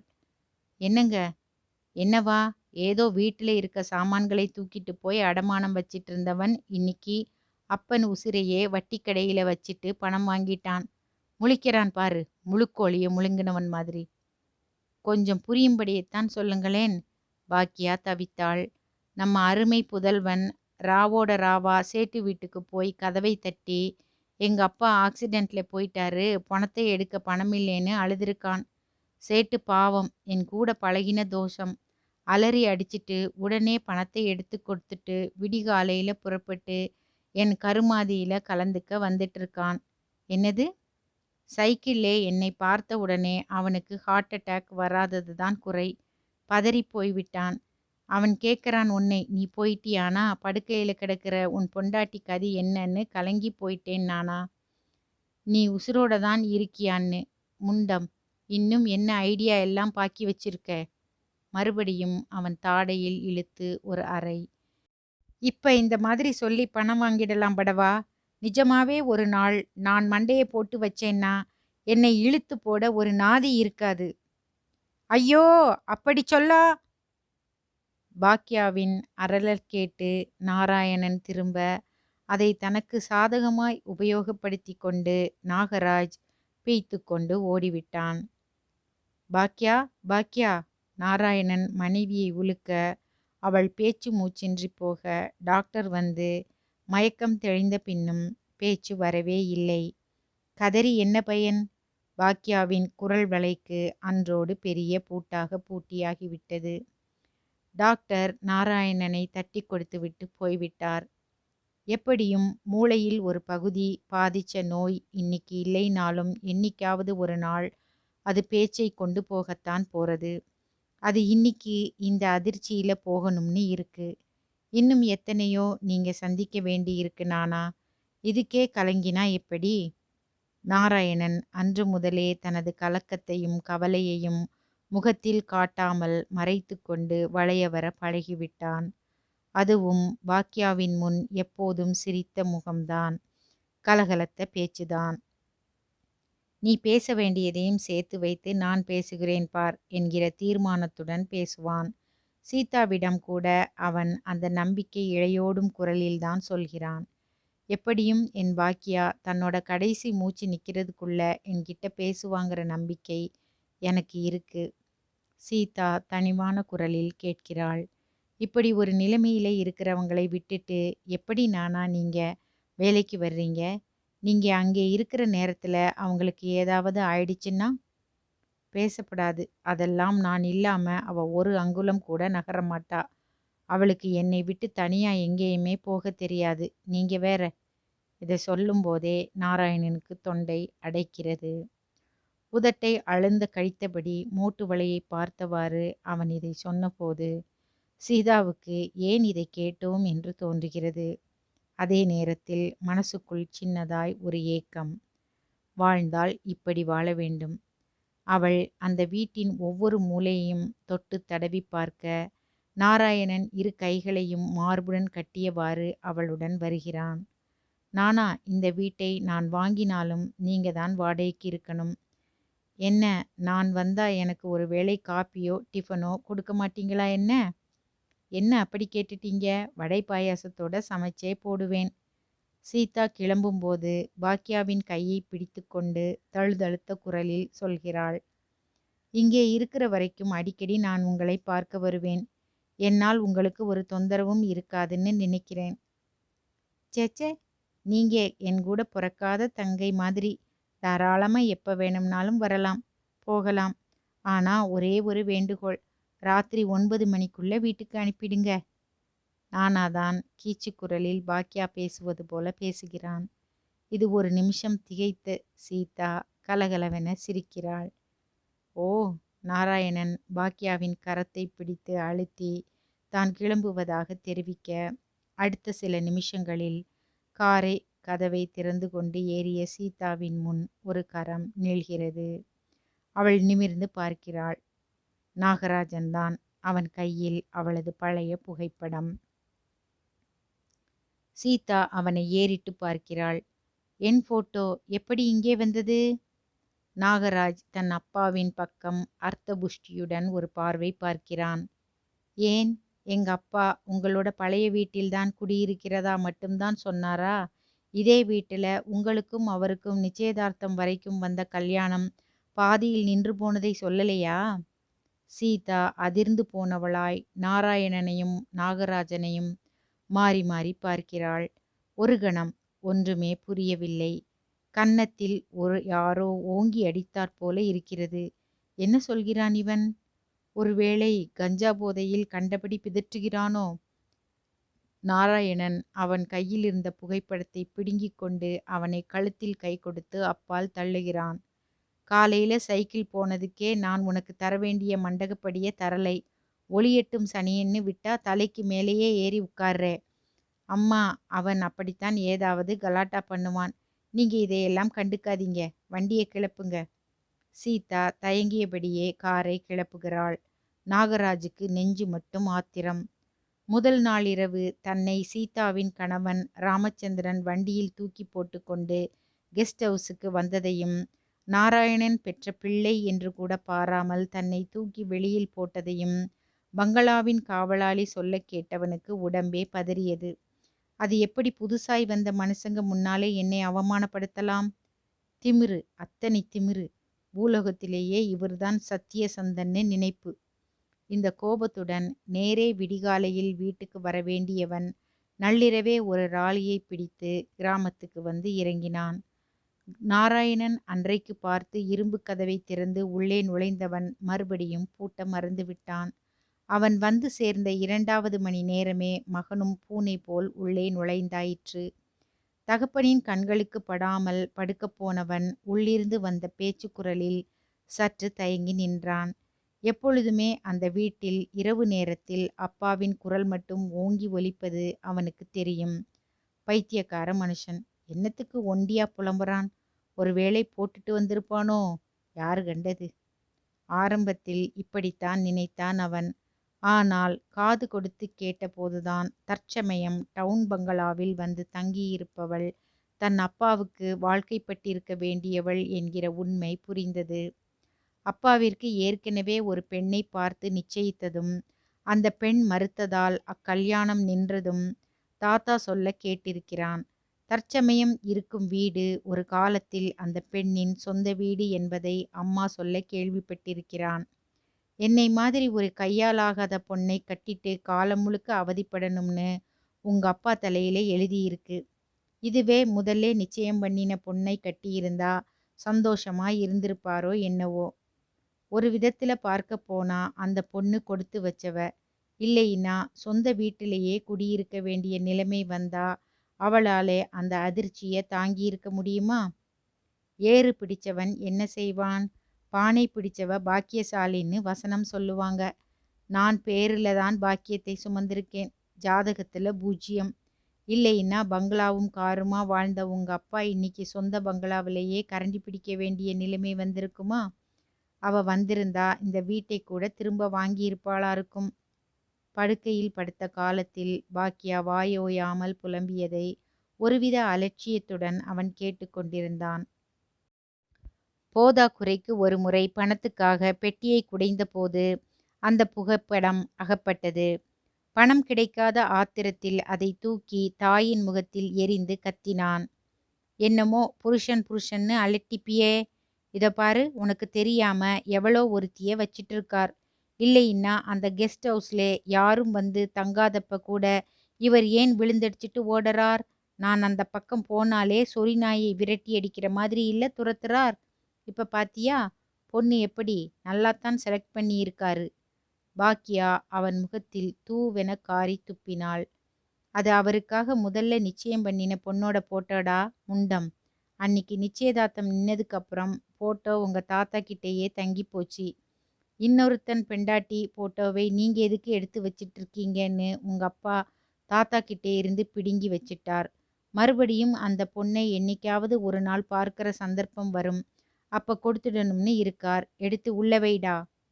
நாகராஜ் அந்த புகைப்படத்தை ஒரு முறைதான் பார்த்தான். ஆனாலும் அந்த ஒரு முறையிலேயே மனதில் பதிந்து போய்விட்டாள் சீதா.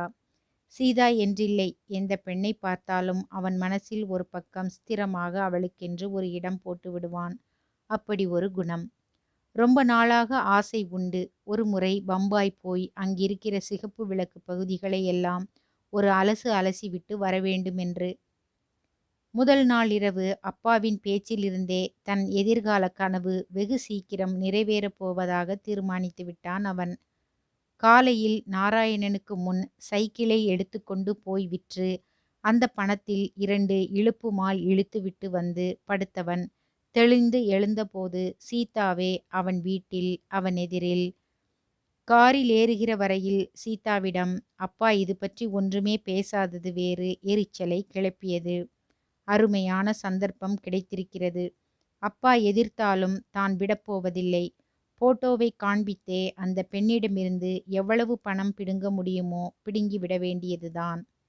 அவன் கார் அருகே வந்து நின்று போட்டோவை நீட்டிய உடனேயே நாராயணன் அதை பிடுங்கிக் கொண்டது மட்டுமின்றி கழுத்தையும் பிடித்து தள்ளியது வெறியை ஊட்ட. கார் தெருவை விட்டு மறையும் வரையில் கத்திக் கொண்டிருக்கிறான் நாகராஜ். டேய், அந்த பொம்பளையோட ஜாலியா கார்ல போறியா? எங்க அம்மாவால எழுந்து வர முடியாதுங்கிற திமிர்ல தானே இந்த ஆட்டம் போடறே. வரேன் பாரு, அவ புருஷன்கிட்டயே நேரே பேசுறேன். கார் டவுனை நோக்கி பறக்க நாராயணன் பின் சீட்டில் அவமானத்தில் ஒரு புழு போல சுருண்டு உட்கார்ந்திருக்கிறான். சீதா வெகு நேரம் வரையில் பேசவே இல்லை. அவள் ஏதாவது பேசினால் தேவலை போல இருக்கிறது அவனுக்கு. சீதாம்மா, நான் திட்டமிட்டு எதையும் செய்யலை. உங்க வீட்டுக்கு நான் வந்து முன்னே பின்னே பழக்கமில்லாத உங்ககிட்ட என்னோட நிச்சயதார்த்தம் நின்னு போனதை சொன்னேனே, அப்பவாவது நீங்க தான் அந்த மாப்பிள்ளைங்கிறதே ஒரு வார்த்தை சொல்லி இருக்கலாம். என்னத்தை சொல்றது? இன்னைக்கு நீங்க வாழ்க்கையில மிக உசந்த இடத்துல இருக்கீங்க. ஆனா நானோ எங்க அப்பாவோட கடனால எங்கேயோ அடிமட்டலத்துல இருக்கேன். அதிலேயும் ஒரு அவஸ்தையான ஒத்துமை. உங்களோட சொந்த வீட்டுல நான் குடியிருக்கேன். என்னோட பழைய பங்களாவுல இன்னைக்கு நான் ஒரு சமையல்காரனா, தோட்டக்காரனா, கணக்கு பிள்ளையா இருக்கேன். கார் கிரீச்சிட்டு ஒரு புறமாய் நிற்கிறது. நானா? நீங்க என்ன சொல்றீங்க? அவள் அதிர்ச்சியுடன் கேட்கிறாள். அவனோ மேல் துண்டால் முகத்தை அழுந்த துடைத்தபடி தனது சரித்திரத்தை தணிந்த குரலில் சொல்கிறான். இந்த கேலி கூத்தை வெளியில சொல்லி விளம்பரம் தேடிக்க எனக்கு இஷ்டமில்லை. உங்க போட்டோவை நான் கொடுக்கறதா இருந்தேன். ஆனா நிச்சயதார்த்தத்துல உங்க போட்டோ கிடைச்சதா சொல்லிக்க விரும்பலை. எப்படியும் நீங்க ஊருக்கு கிளம்புறப்ப கொடுக்கறதாத்தான் இருந்தேன். அதுக்குள்ள சாரி, என் பிள்ளை தட்டுக்கிட்டு போய் என்னவோ பேசிட்டான். சீதா கலகலவென சிரிக்கிறாள். நாராயணன் ஒன்றும் புரியாமல் அவளையே பார்க்கிறான். எதுக்காக சிரிக்கிறீங்க? ஒண்ணுமில்லே, அவன் சொன்னதால தானே இந்த விஷயம் வெளியில் வந்தது. இல்லைன்னா ஒரு மாபெரும் உண்மை தெரியாமலேயே போயிருக்கும். ஆமா, நான் படிக்காத மாப்பிள்ளை எனக்கு பொருத்தமில்லாத ஆளுன்னு சொன்னப்ப எல்லாம் உங்களால எப்படி கோபப்படாம இருக்க முடிஞ்சுது? இப்பொழுது நானாவும் சிரிக்கிறான். நீங்க ஒன்றும் தப்பா சொல்லலையே, உண்மையைத்தானே சொன்னீங்க. ஒரு விதத்துல பார்க்க போனா நீங்க தீர்க்கதரிசின்னே சொல்லுவேன். அவள் ஒன்றும் புரியாமல் அவனை பார்க்கிறாள். நான் தீர்க்கதரிசியா? எப்படி? ஆமா, என்னை கல்யாணம் பண்ணிக்கிட்டு இருந்தா நீங்களும் என் கூட திண்டாடி சித்த முந்தி பார்த்தீங்களே, அந்த புத்திர சிகாமணியோட மல்லுக்கு நின்று பாக்கியா மாதிரி படுக்கையிலே கிடந்து நாளை எண்ணிக்கிட்டு இருக்க வேண்டி இருக்கும். இதையெல்லாம் முன்னாலேயே உணர்ந்து தானே நீங்க இந்த கல்யாணத்தை நிறுத்த சொன்னீங்க. சீதா பேசவில்லை. மனசுக்குள் எங்கேயோ ஒரு கிளை மழுக்கென முறிந்தாற் போல. அனாவசியமா ஒரு மனுஷனை எத்தனை புண்படுத்தி இருக்கேன். அப்படியும் இவராலே எப்படி என் கூட சிரிச்சு பேச முடிகிறது? அவள் மெதுவாக சொல்கிறாள். அந்த வயசுல என்ன பேசுறோம்னு தெரியாம பேசிட்டேன். சாரி. ஐயோ, அன்னிக்கு நீங்க அப்படி பேசாம இருந்திருந்தா உங்க எதிர்காலமே இல்லை வீணா போயிருக்கும். இனிமே அந்த பேச்சையே எடுக்காதீங்க. சரி, அந்த பேச்சு வேண்டாம். சொந்த பங்களாவை வித்துட்டு அதிலேயே வேலை பார்க்க எப்படி முடிகிறது? ஒவ்வொரு இடத்தையும் பார்க்கிறப்ப இது எனக்கு சொந்தமான இடம்ங்கிற உறுத்தல் இல்லையா? நாராயணன் சிரித்து கொண்டான். எனக்கு சொந்தம்னு நான் நினைக்கிறது என் பாக்கியா ஒருத்தியைத்தான். மற்ற சொந்தமெல்லாம் வரும் போகும். அந்த சொந்தம் இருக்கிற இடம் என் பிள்ளை சொல்றது போல வசந்த மாளிகைதான். அவர்கள் வீடு வந்து சேர்ந்தபோது ராமச்சந்திரனிடம் இது பற்றி எதுவும் பேச வேண்டாம் என்றுதான் சொல்ல நினைக்கிறான் நானா. ஆனால் சீதாவோ கையில் தனது பழைய புகைப்படத்துடன் மாடிக்கு ஓடுகிறாள். அவன் எதுவும் எடுத்துச் சொல்ல முடியாதவனாக வாயடைத்து நிற்கிறான். சீதா இந்த விஷயத்தை கணவனிடம் சொல்ல போன போது அவனுடன் 3 இன்ஜினியர்கள். வா வா சீதா, நீ பாட்டுக்கு காரை எடுத்துட்டு போயிட்டியா? நானும் இவங்களுமா ஆண்டிங்க வாயாலேயே மடம் கட்டின கதையா ப்ளூ பிரிண்டை வச்சுக்கிட்டு உட்கார்ந்துருக்கோம். இப்போ எங்களோட நிலத்தை பார்க்க வர்றியா? இல்ல, நான் கிராமத்துக்கு போயிட்டு வந்தேன் இல்லையா? டயர்டா இருக்காக்கும். ஓகே, அப்ப நீ ரெஸ்ட் எடு. நானா எங்கே? கீழே இருக்கார். 4 கப் காப்பி ஸ்ட்ராங்கா போட்டுட்டு வரச் சொல்லேன். அப்படியே கொறிக்கிறதுக்கு ஏதாவது? சீதா தயங்குகிறாள். தொண்டை அடைக்கிறது. காரணமில்லாமல் அழுகை வருகிறது. எப்படி வாழ்ந்த மனுஷர்? அவரோட பூர்வீகம் தெரியாம இருந்த வரைக்கும் வேலை ஏவினது வேறு. இப்ப எல்லாம் தெரிஞ்சும் எப்படி? என்ன நின்னுட்டே சீதா? ராமச்சந்திரன் வினவ, அவள் அதற்கு மேல் அங்கே நிற்க முடியாதவளாய் நகர்கிறாள். காப்பி போடுறதும் ஒரு பெரிய விஷயமா? அவரை தொந்தரவு செய்ய வேண்டாம். இந்த எண்ணத்துடன் மாடிப்படிகளில் இறங்க ஆரம்பித்தாள். எதிரே நாராயணன் கையில் டிபன் தட்டுகளுடன் வருவதைக் கண்டதும் தடுமாறி நிற்கிறாள். என்னம்மா, சார் டிபன் கேட்டாரா? எனக்கு தெரியும், அவருக்கு சரியா 3 மணிக்கு லைட்டா ஏதாவது சாப்பிட்டு காப்பி குடிக்கணும்னு. இப்பத்தானே நானா வந்தோம், அதுக்குள்ள எப்படி? இது என்னம்மா பிரமாதம்? காலையில கிராமத்துக்கு கிளம்புறதுக்கு முன்னாலேயே கொஞ்சம் முந்திரி பருப்பை வறுத்து உப்பு காரம் போட்டு வச்சுட்டு தான் கிளம்பினேன். இது நம்ம தோட்டத்து மாம்பழம். இது டேஸ்டே தனிதான். வாங்க, உங்களுக்கும் சேர்த்து தான் கொண்டு வந்திருக்கேன். அவள் குனிந்த தலையை நிமிர்த்தாமல் அவனை பின்தொடர்ந்து வருகிறாள். நாராயணனை பார்த்ததுமே ராமச்சந்திரனின் முகம் முழுக்க சிரிப்பு. எள்ளுன்னா எண்ணெயா நிக்கிறீங்க நானா? டிபன் சாப்பிட்டுட்டு நிலத்தை பார்க்க கிளம்பிட்டே இருக்கேன். இதற்குள் அங்கிருந்த இன்ஜினியர் ஒருவர் கேட்கிறார். இவர் இந்த ஊர்க்காரரா? ஆமா, பொறந்து வளர்ந்தது மட்டுமில்லே, வம்சமா இதே ஊர்தான். ஏன் கேட்குறீங்க? இல்லே, இப்ப நான் வாங்கியிருக்கிற நிலங்கள் எல்லாம் ரங்கதுரைங்க பண்ணையாருக்கு சொந்தமான நிலமாம்.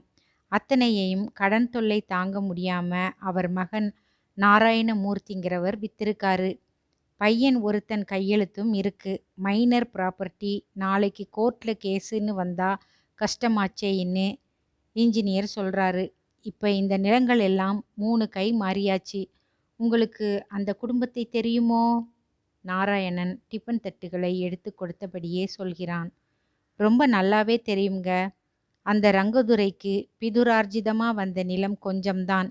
ஏன்னா அவரோட அப்பன் பாட்டன் எல்லாருமே அவங்கவங்க காலத்துல தங்களோட நிலத்தை எல்லாம் தன்னோட உழைப்பால் திரும்ப வாங்கினான். ஆனா ரங்கதுரையும் நாராயணமூர்த்தியோட மகனுமா சேர்ந்து ஊரை சுத்தி வாங்கின கடன்களை தாக்கு பிடிக்க முடியாம எல்லாத்தையும் வித்தான். எல்லாமே ஃபர்ஸ்ட் கிளாஸ் நிலமுங்க. நாம் என்ன விவசாயமா செய்ய போறோம்? ஃபேக்டரி தானே கட்ட போறோம். இப்பத்தான் இன்ஜினியர் திடீர்னு இந்த பிரச்சனையை கிளப்பி விட்டாரு.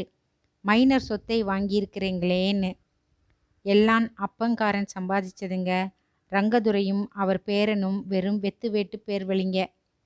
நாராயணன் காப்பி கோப்பைகளை கொண்டு வந்தபோது சீதா அங்கே இல்லை. அம்மா எங்கே? இங்கே தானே இருந்தா. கிராமத்துக்கு போயிட்டு வந்தது டயர்டா இருக்குன்னு சொல்லிட்டு இருந்தா. அவ ரூம்ல இருக்காளோ என்னவோ. போய் பாருங்க, நாங்க கிளம்புறோம். நாராயணன் பக்கத்து அறை வாசலில் தயங்கி நிற்கிறான். சீதாம்மா? இல்லை. அவன் மறுபடியும் கீழே இறங்கி போன போது சமையலறை ஜன்னல் வெளியே பார்வை போக, வெளியே மாமரங்களுக்கு நடுவே சீதா கைகளை பின்னுக்கு கட்டியபடி நடந்து கொண்டிருக்கிறாள். காப்பி குடிக்காம வந்துட்டீங்களே, இங்கே கொண்டு வரட்டுமாம்மா? சீதா புன்னகைக்கிறாள். இருக்கட்டும் நானா, நீங்க டிபன் எடுத்துட்டீங்களா? எனக்கு பழக்கம் இல்லைங்க. காலையில் ஒரு பொழுது சாப்பாடு மட்டும்தான் இங்கே. ராத்திரி சாப்பாட்டுக்கு வீட்டுக்கு போயிடுவேன். பரவாயில்லை, இனிமே இங்கே எங்களோட பகல் காஃபி டிஃபன் சாப்பிடுங்க. ராத்திரி வீட்டுக்கு போகிறப்ப டிஃபன் கேரியரில் சாப்பாட்டை எடுத்துகிட்டு போயிடுங்க. வேண்டாம்மா, இன்னைக்கு நீங்கள் இருக்கீங்க, இப்படி உபசாரம் பண்ணுறீங்க. இந்த கெஸ்ட் ஹவுஸ் இன்னும் எத்தனை விருந்தாளிங்க வரப்போகிறாங்களோ, எல்லார்கிட்டையும் இதே சுபாவத்தை எதிர்பார்க்க ஆரம்பிச்சிடும் மனசு. சீதா சுற்றி நின்ற மாமரங்களை பார்க்கிறாள். ஒவ்வொன்றும் காயும் கனியுமாக குலுங்கி நிற்பதை பார்க்கையிலேயே கண்கள் சுரக்கின்றன. ஏன் நானா, ஒவ்வொரு வருஷமும் இத்தனை பழங்களையும் என்ன செய்வீங்க? முதலாளிக்கு அனுப்பினது போக மீதி இருக்கிறதே ஒரு ஜூஸ் கம்பெனி மொத்தமாக எடுத்துக்குமா.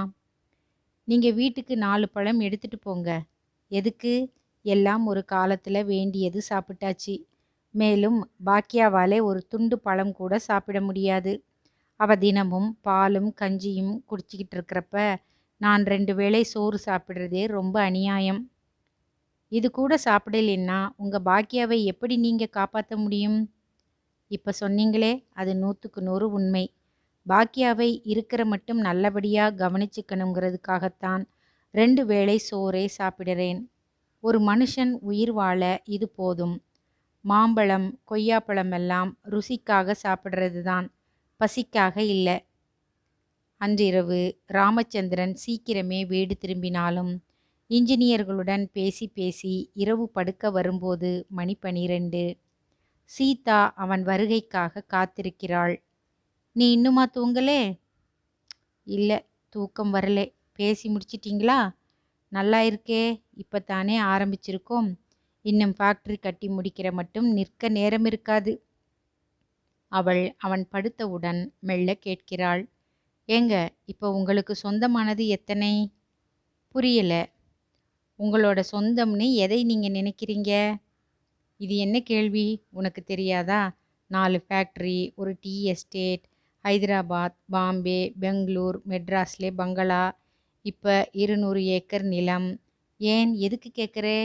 சீதா சிமிழ் போல எரியும் விடிவிளக்கை பார்த்தபடியே கேட்கிறாள். "ஆக இதெல்லாம் தான் உங்க சொந்தம் இல்லையா? அப்ப நான் உங்க சொந்தம் இல்லையா?" ராமச்சந்திரன் கடகடவென சிரிக்கிறான். "இது என்ன திடீர்னு? நீயும் என் சொந்தம்தான்." சீதா கண்களை இறுக மூடுகிறாள்.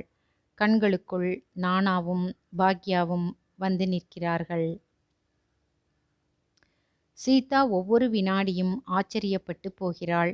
இந்த நானாவுக்குத்தான் எத்தனை விஷயம் தெரிந்திருக்கிறது! இங்கு வந்து 6 மாதங்கள் ஓடினது தெரியவே இல்லை.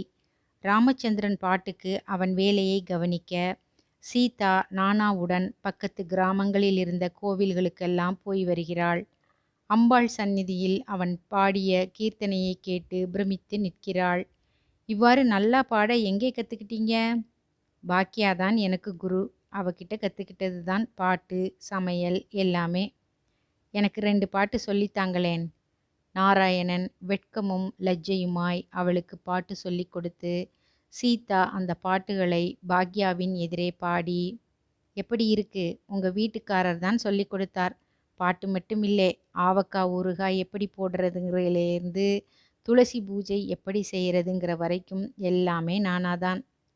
"பாக்கியா, இன்னைக்கு அனுமார் கோவிலுக்கு போயிட்டு வந்தோமா? அங்கே இருந்த குரங்கு கூட்டத்தை பார்த்துட்டு இவங்க பயந்த பயம் இருக்கே, ரொம்ப தமாஷ் போ." அப்பத்தான் நான் சொன்னேன், "எங்க பாக்கியா இதுக்கெல்லாம் பயப்படவே மாட்டா. சுந்தரகாண்டத்துல இருந்து ஒரு ஸ்லோகத்தை சொல்லுவா. குரங்கெல்லாம் மந்திரத்துல கட்டி போட்டாப்புல நிற்கும்னு சொன்னேன்." "அது என்ன பாக்கியா, இவர் போடுற கோலம் கூட இத்தனை அழகா இருக்கு. இத்தனையையும் எப்ப நீங்க கத்துக் கொடுத்தீங்க?" சீதாவுக்கு பாக்யாவின் பேரில் மரியாதை என்றால் நானாவிடம் சொல்லத் தெரியாத அன்பு. காட்டையும் மேட்டையும் சுற்றி பார்த்துவிட்டு கால் கடுக்க அவள் உட்காரும் பொழுது நாராயணன் எங்கிருந்தோ இளநீரை சீவிக்கொண்டு வருவான். ஒற்றையடி பாதையில் நடக்கும் பொழுது பாதையில் படர்ந்து கிடக்கும் கருவேல முட்களை எல்லாம் ஒரு கையால் தள்ளியபடியே சீதாவுக்கு முன்னால் நடப்பான். "பார்த்து வாங்கம்மா, இந்த முள்ளு குத்தினா 6 மாசத்துக்கு காலை தரையில பதிய வைக்க முடியாது. இதைவிட பெரிய முள்ளை 20 வருஷங்களுக்கு முன்னாலே நான் ஒரு அப்பாவி நெஞ்சில குத்தியிருக்கேன் நானா. அந்த முள்ளுக்கு பாக்கியாங்கிற மருந்து எத்தனையோ சுகத்தை தந்தெடுத்தும்மா." பேச்சு பல விஷயங்களுக்கு போகும். சீதா தன் கையோடு கொண்டு வந்துள்ள குடும்ப ஆல்பத்தை காட்டுவாள். "இவங்க தான் மூத்த பொண்ணா சீதாம்மா?" "இவங்க என்ன மரியாதை? துளியூண்டு பொண்ணுக்கு இவன்னு சொல்லுங்க நானா." "சேச்சே, அதெல்லாம் தப்பு." பல சமயங்களில் தனக்கு ராமச்சந்திரனிடம் ஏற்பட்டுள்ள குறையை கூட வாய்விட்டு சொல்லி இருக்கிறாள். அவருக்கு எப்ப பார்த்தாலும் பிசினஸ் நினைப்புதான் நானா. ஒரு தடவை பெரிய மனுஷர் வீட்டு விருந்துக்கு போயிட்டு அங்கே தன் ஃப்ரெண்ட்ஸோட ஏதோ பிஸ்னஸ் விஷயமா பேசிட்டே காரில் ஏறி வீட்டுக்கு போயிட்டார். என்னை சுத்தமா மறந்தே போயிட்டார்னா பார்த்துக்குங்க. அப்புறம் நான் என் சிநேகிதியோட காரில் வீட்டுக்கு வந்து சேர்ந்தேன். நானா வாய் விட்டு சிரிக்கிறான். "அது எப்படி பொண்டாட்டிய மறக்க முடியும்?" "என்னை கேட்காதீங்க, அவரை கேளுங்க. ஏதோ கொஞ்சம் ஞாபக மறதிக்காரரா இருக்கிறாரே தவிர சாரோட மனசு தங்கம்மா. ஒரு கெட்ட பழக்கம் கிடையாது. இத்தனை உசந்த நிலையில் இருந்தும் பாதை மாறாத ஆம்பளைங்களை பார்க்கிறது அபூர்வம். ஏன், நீங்க இல்லையா ஒரு காலத்துல? ஆமா போங்க, நானெல்லாம் ஒரு மனுஷனாங்காட்டியும் சார் மாதிரி படிச்சிருந்தா ரெக்கை கட்டிட்டு தான் பறப்பேன். முதல்ல அமெரிக்கா அது இதுன்னு எந்த ஊருக்காவது ஏரோப்ளேன்லே பாக்கியாவோட பறந்து போய் அவ வியாதியை குணப்படுத்திட்டு வருவேன்.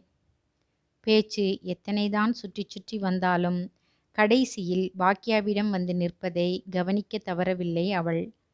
நானா, உங்க பாக்கியாவுக்கு அமெரிக்காவில் நல்ல வைத்தியம் உண்டுன்னா நானே என் செலவில் அனுப்பி வைக்கிறேன், போயிட்டு வாங்க.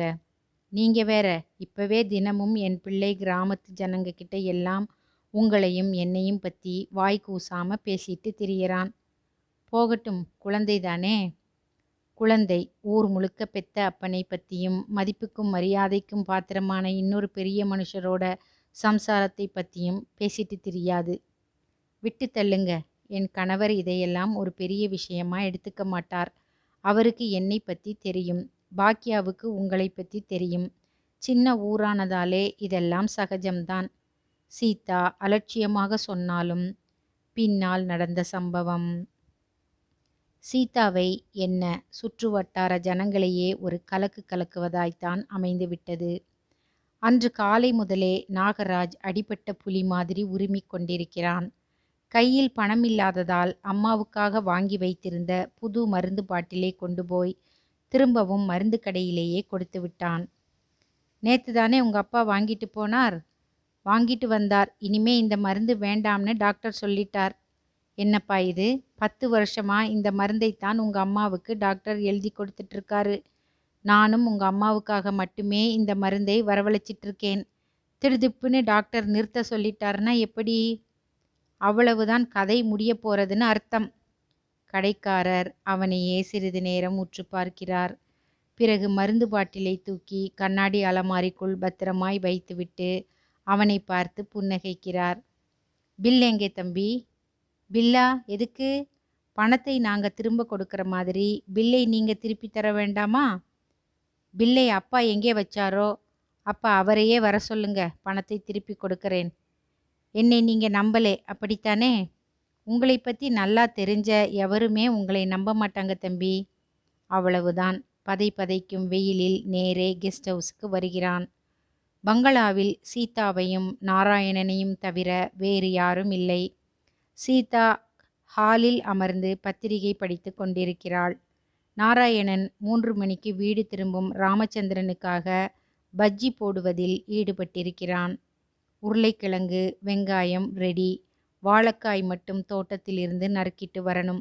அவன் கத்தியை எடுத்துக்கொண்டு புழக்கடை பக்கம் நகர நாகராஜ் கார் நுழையும் இரும்பு கேட்டின் மீதேறி தாவி குதித்து பின்புறம் வருகிறான்.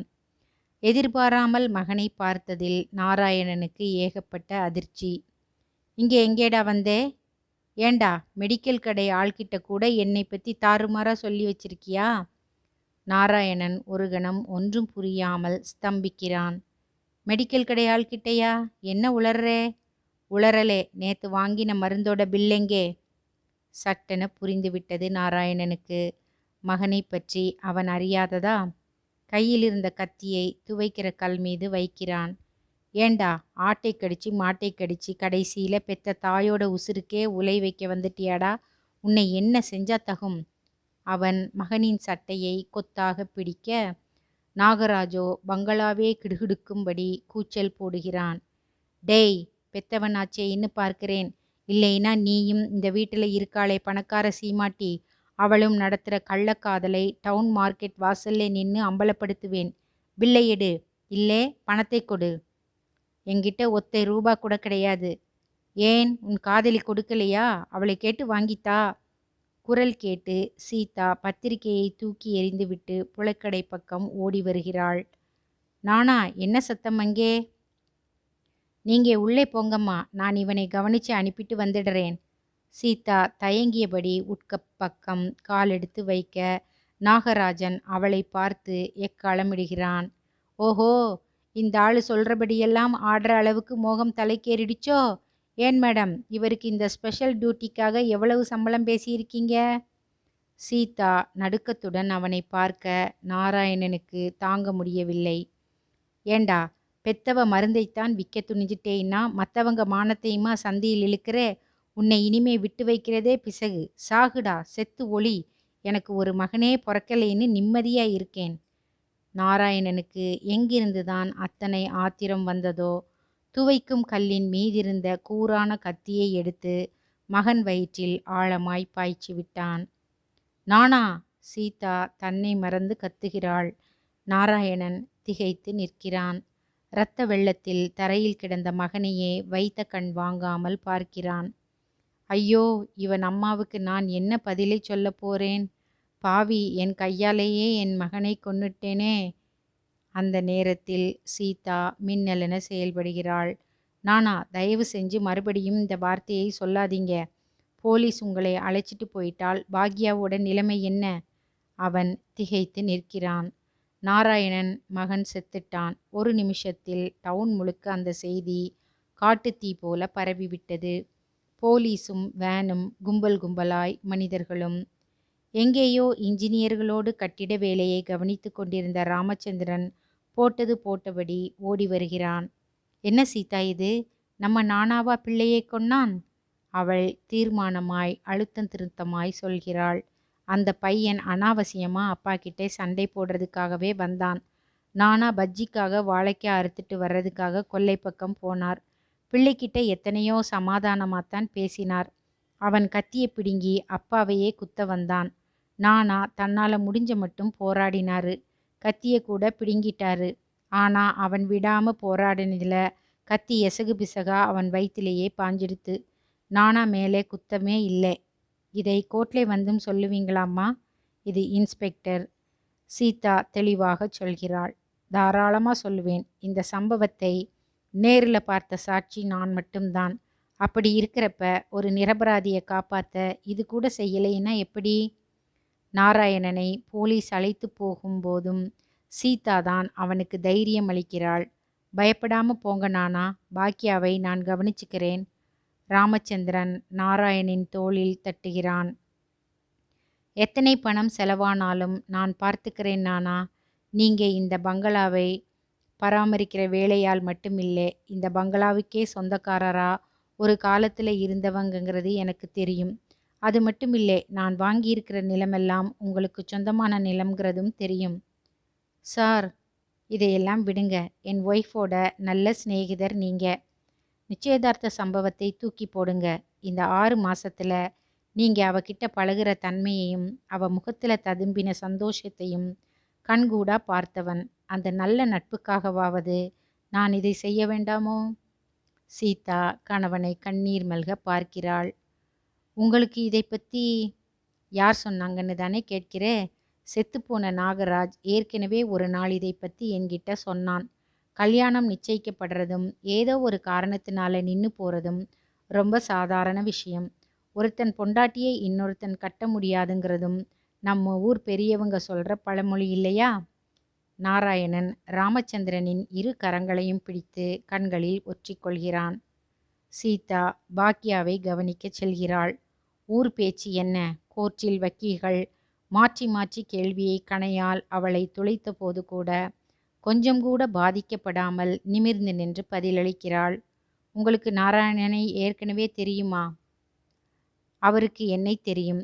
எனக்கு அவரை பற்றி தெரியும். ஆனால் நேரே பார்த்து பேசினது இப்போ 6 மாத காலமாகத்தான். உங்கள் 2 பேருக்கும் கல்யாணம் நிச்சயமாகி அப்புறம் நின்று போனதுன்னு பேசிக்கிறாங்களே, நிஜமா? நிஜம். நின்று போனதுக்கு காரணம் நான் தான். இப்போ உங்கள் 2 பேருக்கும் தொடர்பு இருக்கிறதா இவரோட மகனே ஊர் முழுக்க பேசிட்டு திரிஞ்சதாகவும் அந்த ஆத்திரத்தில் தான் நாராயணன் தன் பிள்ளையை கொன்றதாகவும் பேசப்படுறதே. யார் எப்படி வேண்டுமானாலும் பேசலாம். அவர் அவரோட மனைவி மேலே உயிரையே வச்சிருக்கார். எனக்கு ஒரு நல்ல சிநேகிதர். என் கணவருக்கு என்னை பற்றி தெரியும். வேற எப்படியும் இந்த சிநேகத்தை நிரூபிக்கிறதுன்னு எனக்கு தெரியலை. நிரூபிக்க வேண்டிய அவசியமும் இல்லைன்னு நினைக்கிறேன். கடைசியாக ஒரு விஷயம். என்ன? குற்றம் செஞ்சது என் குழந்தையா இருந்தாலும் தண்டிக்கப்பட வேண்டியது அவசியம்னு நினைக்கிறவன் நான். பொய் சொல்ல வேண்டிய நிர்பந்தம் எதுவும் இல்லை. அன்று சீதாவின் வாதத்தில் கோர்ட்டே வாயடைத்து உட்கார்ந்திருந்தது. எப்படியோ நானா விடுதலையாகி வெளியே வந்துவிட்டான்.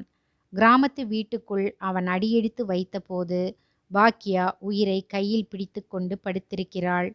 சீதா அவனை கண்டதும் ஒதுங்கி நிற்கிறாள். பாக்யா, என்னை மன்னிச்சிடு. அவன் பாக்யாவின் நெஞ்சில் முகம் புதைத்து அழ, அதிசயத்திலும் அதிசயமாய் பாக்யாவின் உதடுகள் பிரிகின்றன. அவன் என் வரைக்கும் எப்பவோ செத்துட்டான். நாராயணன் அவளையே வெறித்து பார்க்கிறான்.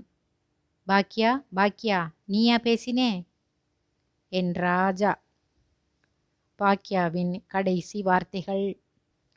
நாராயணனின் கதறலை கேட்க சகிக்காதவளாய் அவள் ராமச்சந்திரனுடன் வேகமாய் வெளியே வருகிறாள். என்னங்க? என்ன சீதா? பாக்யாவோட காரியம் முடிஞ்சவுடனே நாராயணனை நாம் நம்ம கூட அழைச்சிட்டு போகணும். இல்லை, அவருக்கு நம்ம கூட வந்து இருக்க முடியாது. அவரை வற்புறுத்துறதும் நியாயமில்லை. இந்த வீட்டை வாங்கி அவருக்கு கொடுத்துடுங்க. உங்கள் ஃபேக்ட்ரியில் ஒரு வேலை கொடுத்துடுங்க, போதும். நாமும் இங்கே தானே இருக்க போகிறோம். நானாவை நல்லபடியாக கவனிச்சுக்கலாம் சீதா. நான் இனிமே இங்கே இருக்க போகிறதில்லை. மெட்ராஸுக்கு போக போகிறேன். நீங்கள் அப்பப்போ வந்து பார்த்துக்குங்க. அவள் மனசுக்குள் நினைத்து கொள்கிறாள். எங்கள் சிநேகம் இங்கே கொச்சைப்படுத்தப்படுறதை நான் விரும்பலை. மேலும் இப்பேற்பட்ட நல்ல மனுஷனோட சிநேகத்துக்கு நான் அருகதையும் இல்லை. சீதா புடவை தலைப்பால் விழிகளை துடைத்தபடி அந்த வீட்டின் முற்றத்தை பார்க்கிறாள். என்றோ நடந்த நிச்சயதார்த்தம் நினைவில் நிழலாடுகிறது. அன்பர்களே, இதே போல வேறு பல கதைகளை கேட்க கதை கேட்கலாம் சேனலை சப்ஸ்கிரைப் பண்ணுங்கள், ஷேர் பண்ணுங்கள், லைக் பண்ணுங்கள். பக்கத்தில் இருக்க பெல் பட்டனையும் அழுத்துங்க. மறக்காமல் உங்கள் கருத்துக்களை கமெண்ட்டில் சொல்லுங்கள். மீண்டும் ஒரு கதையுடன் உங்களை சந்திக்கிறேன். அதுவரை நம்முடன் இணைந்திருங்கள். கதை கேட்கலாம்.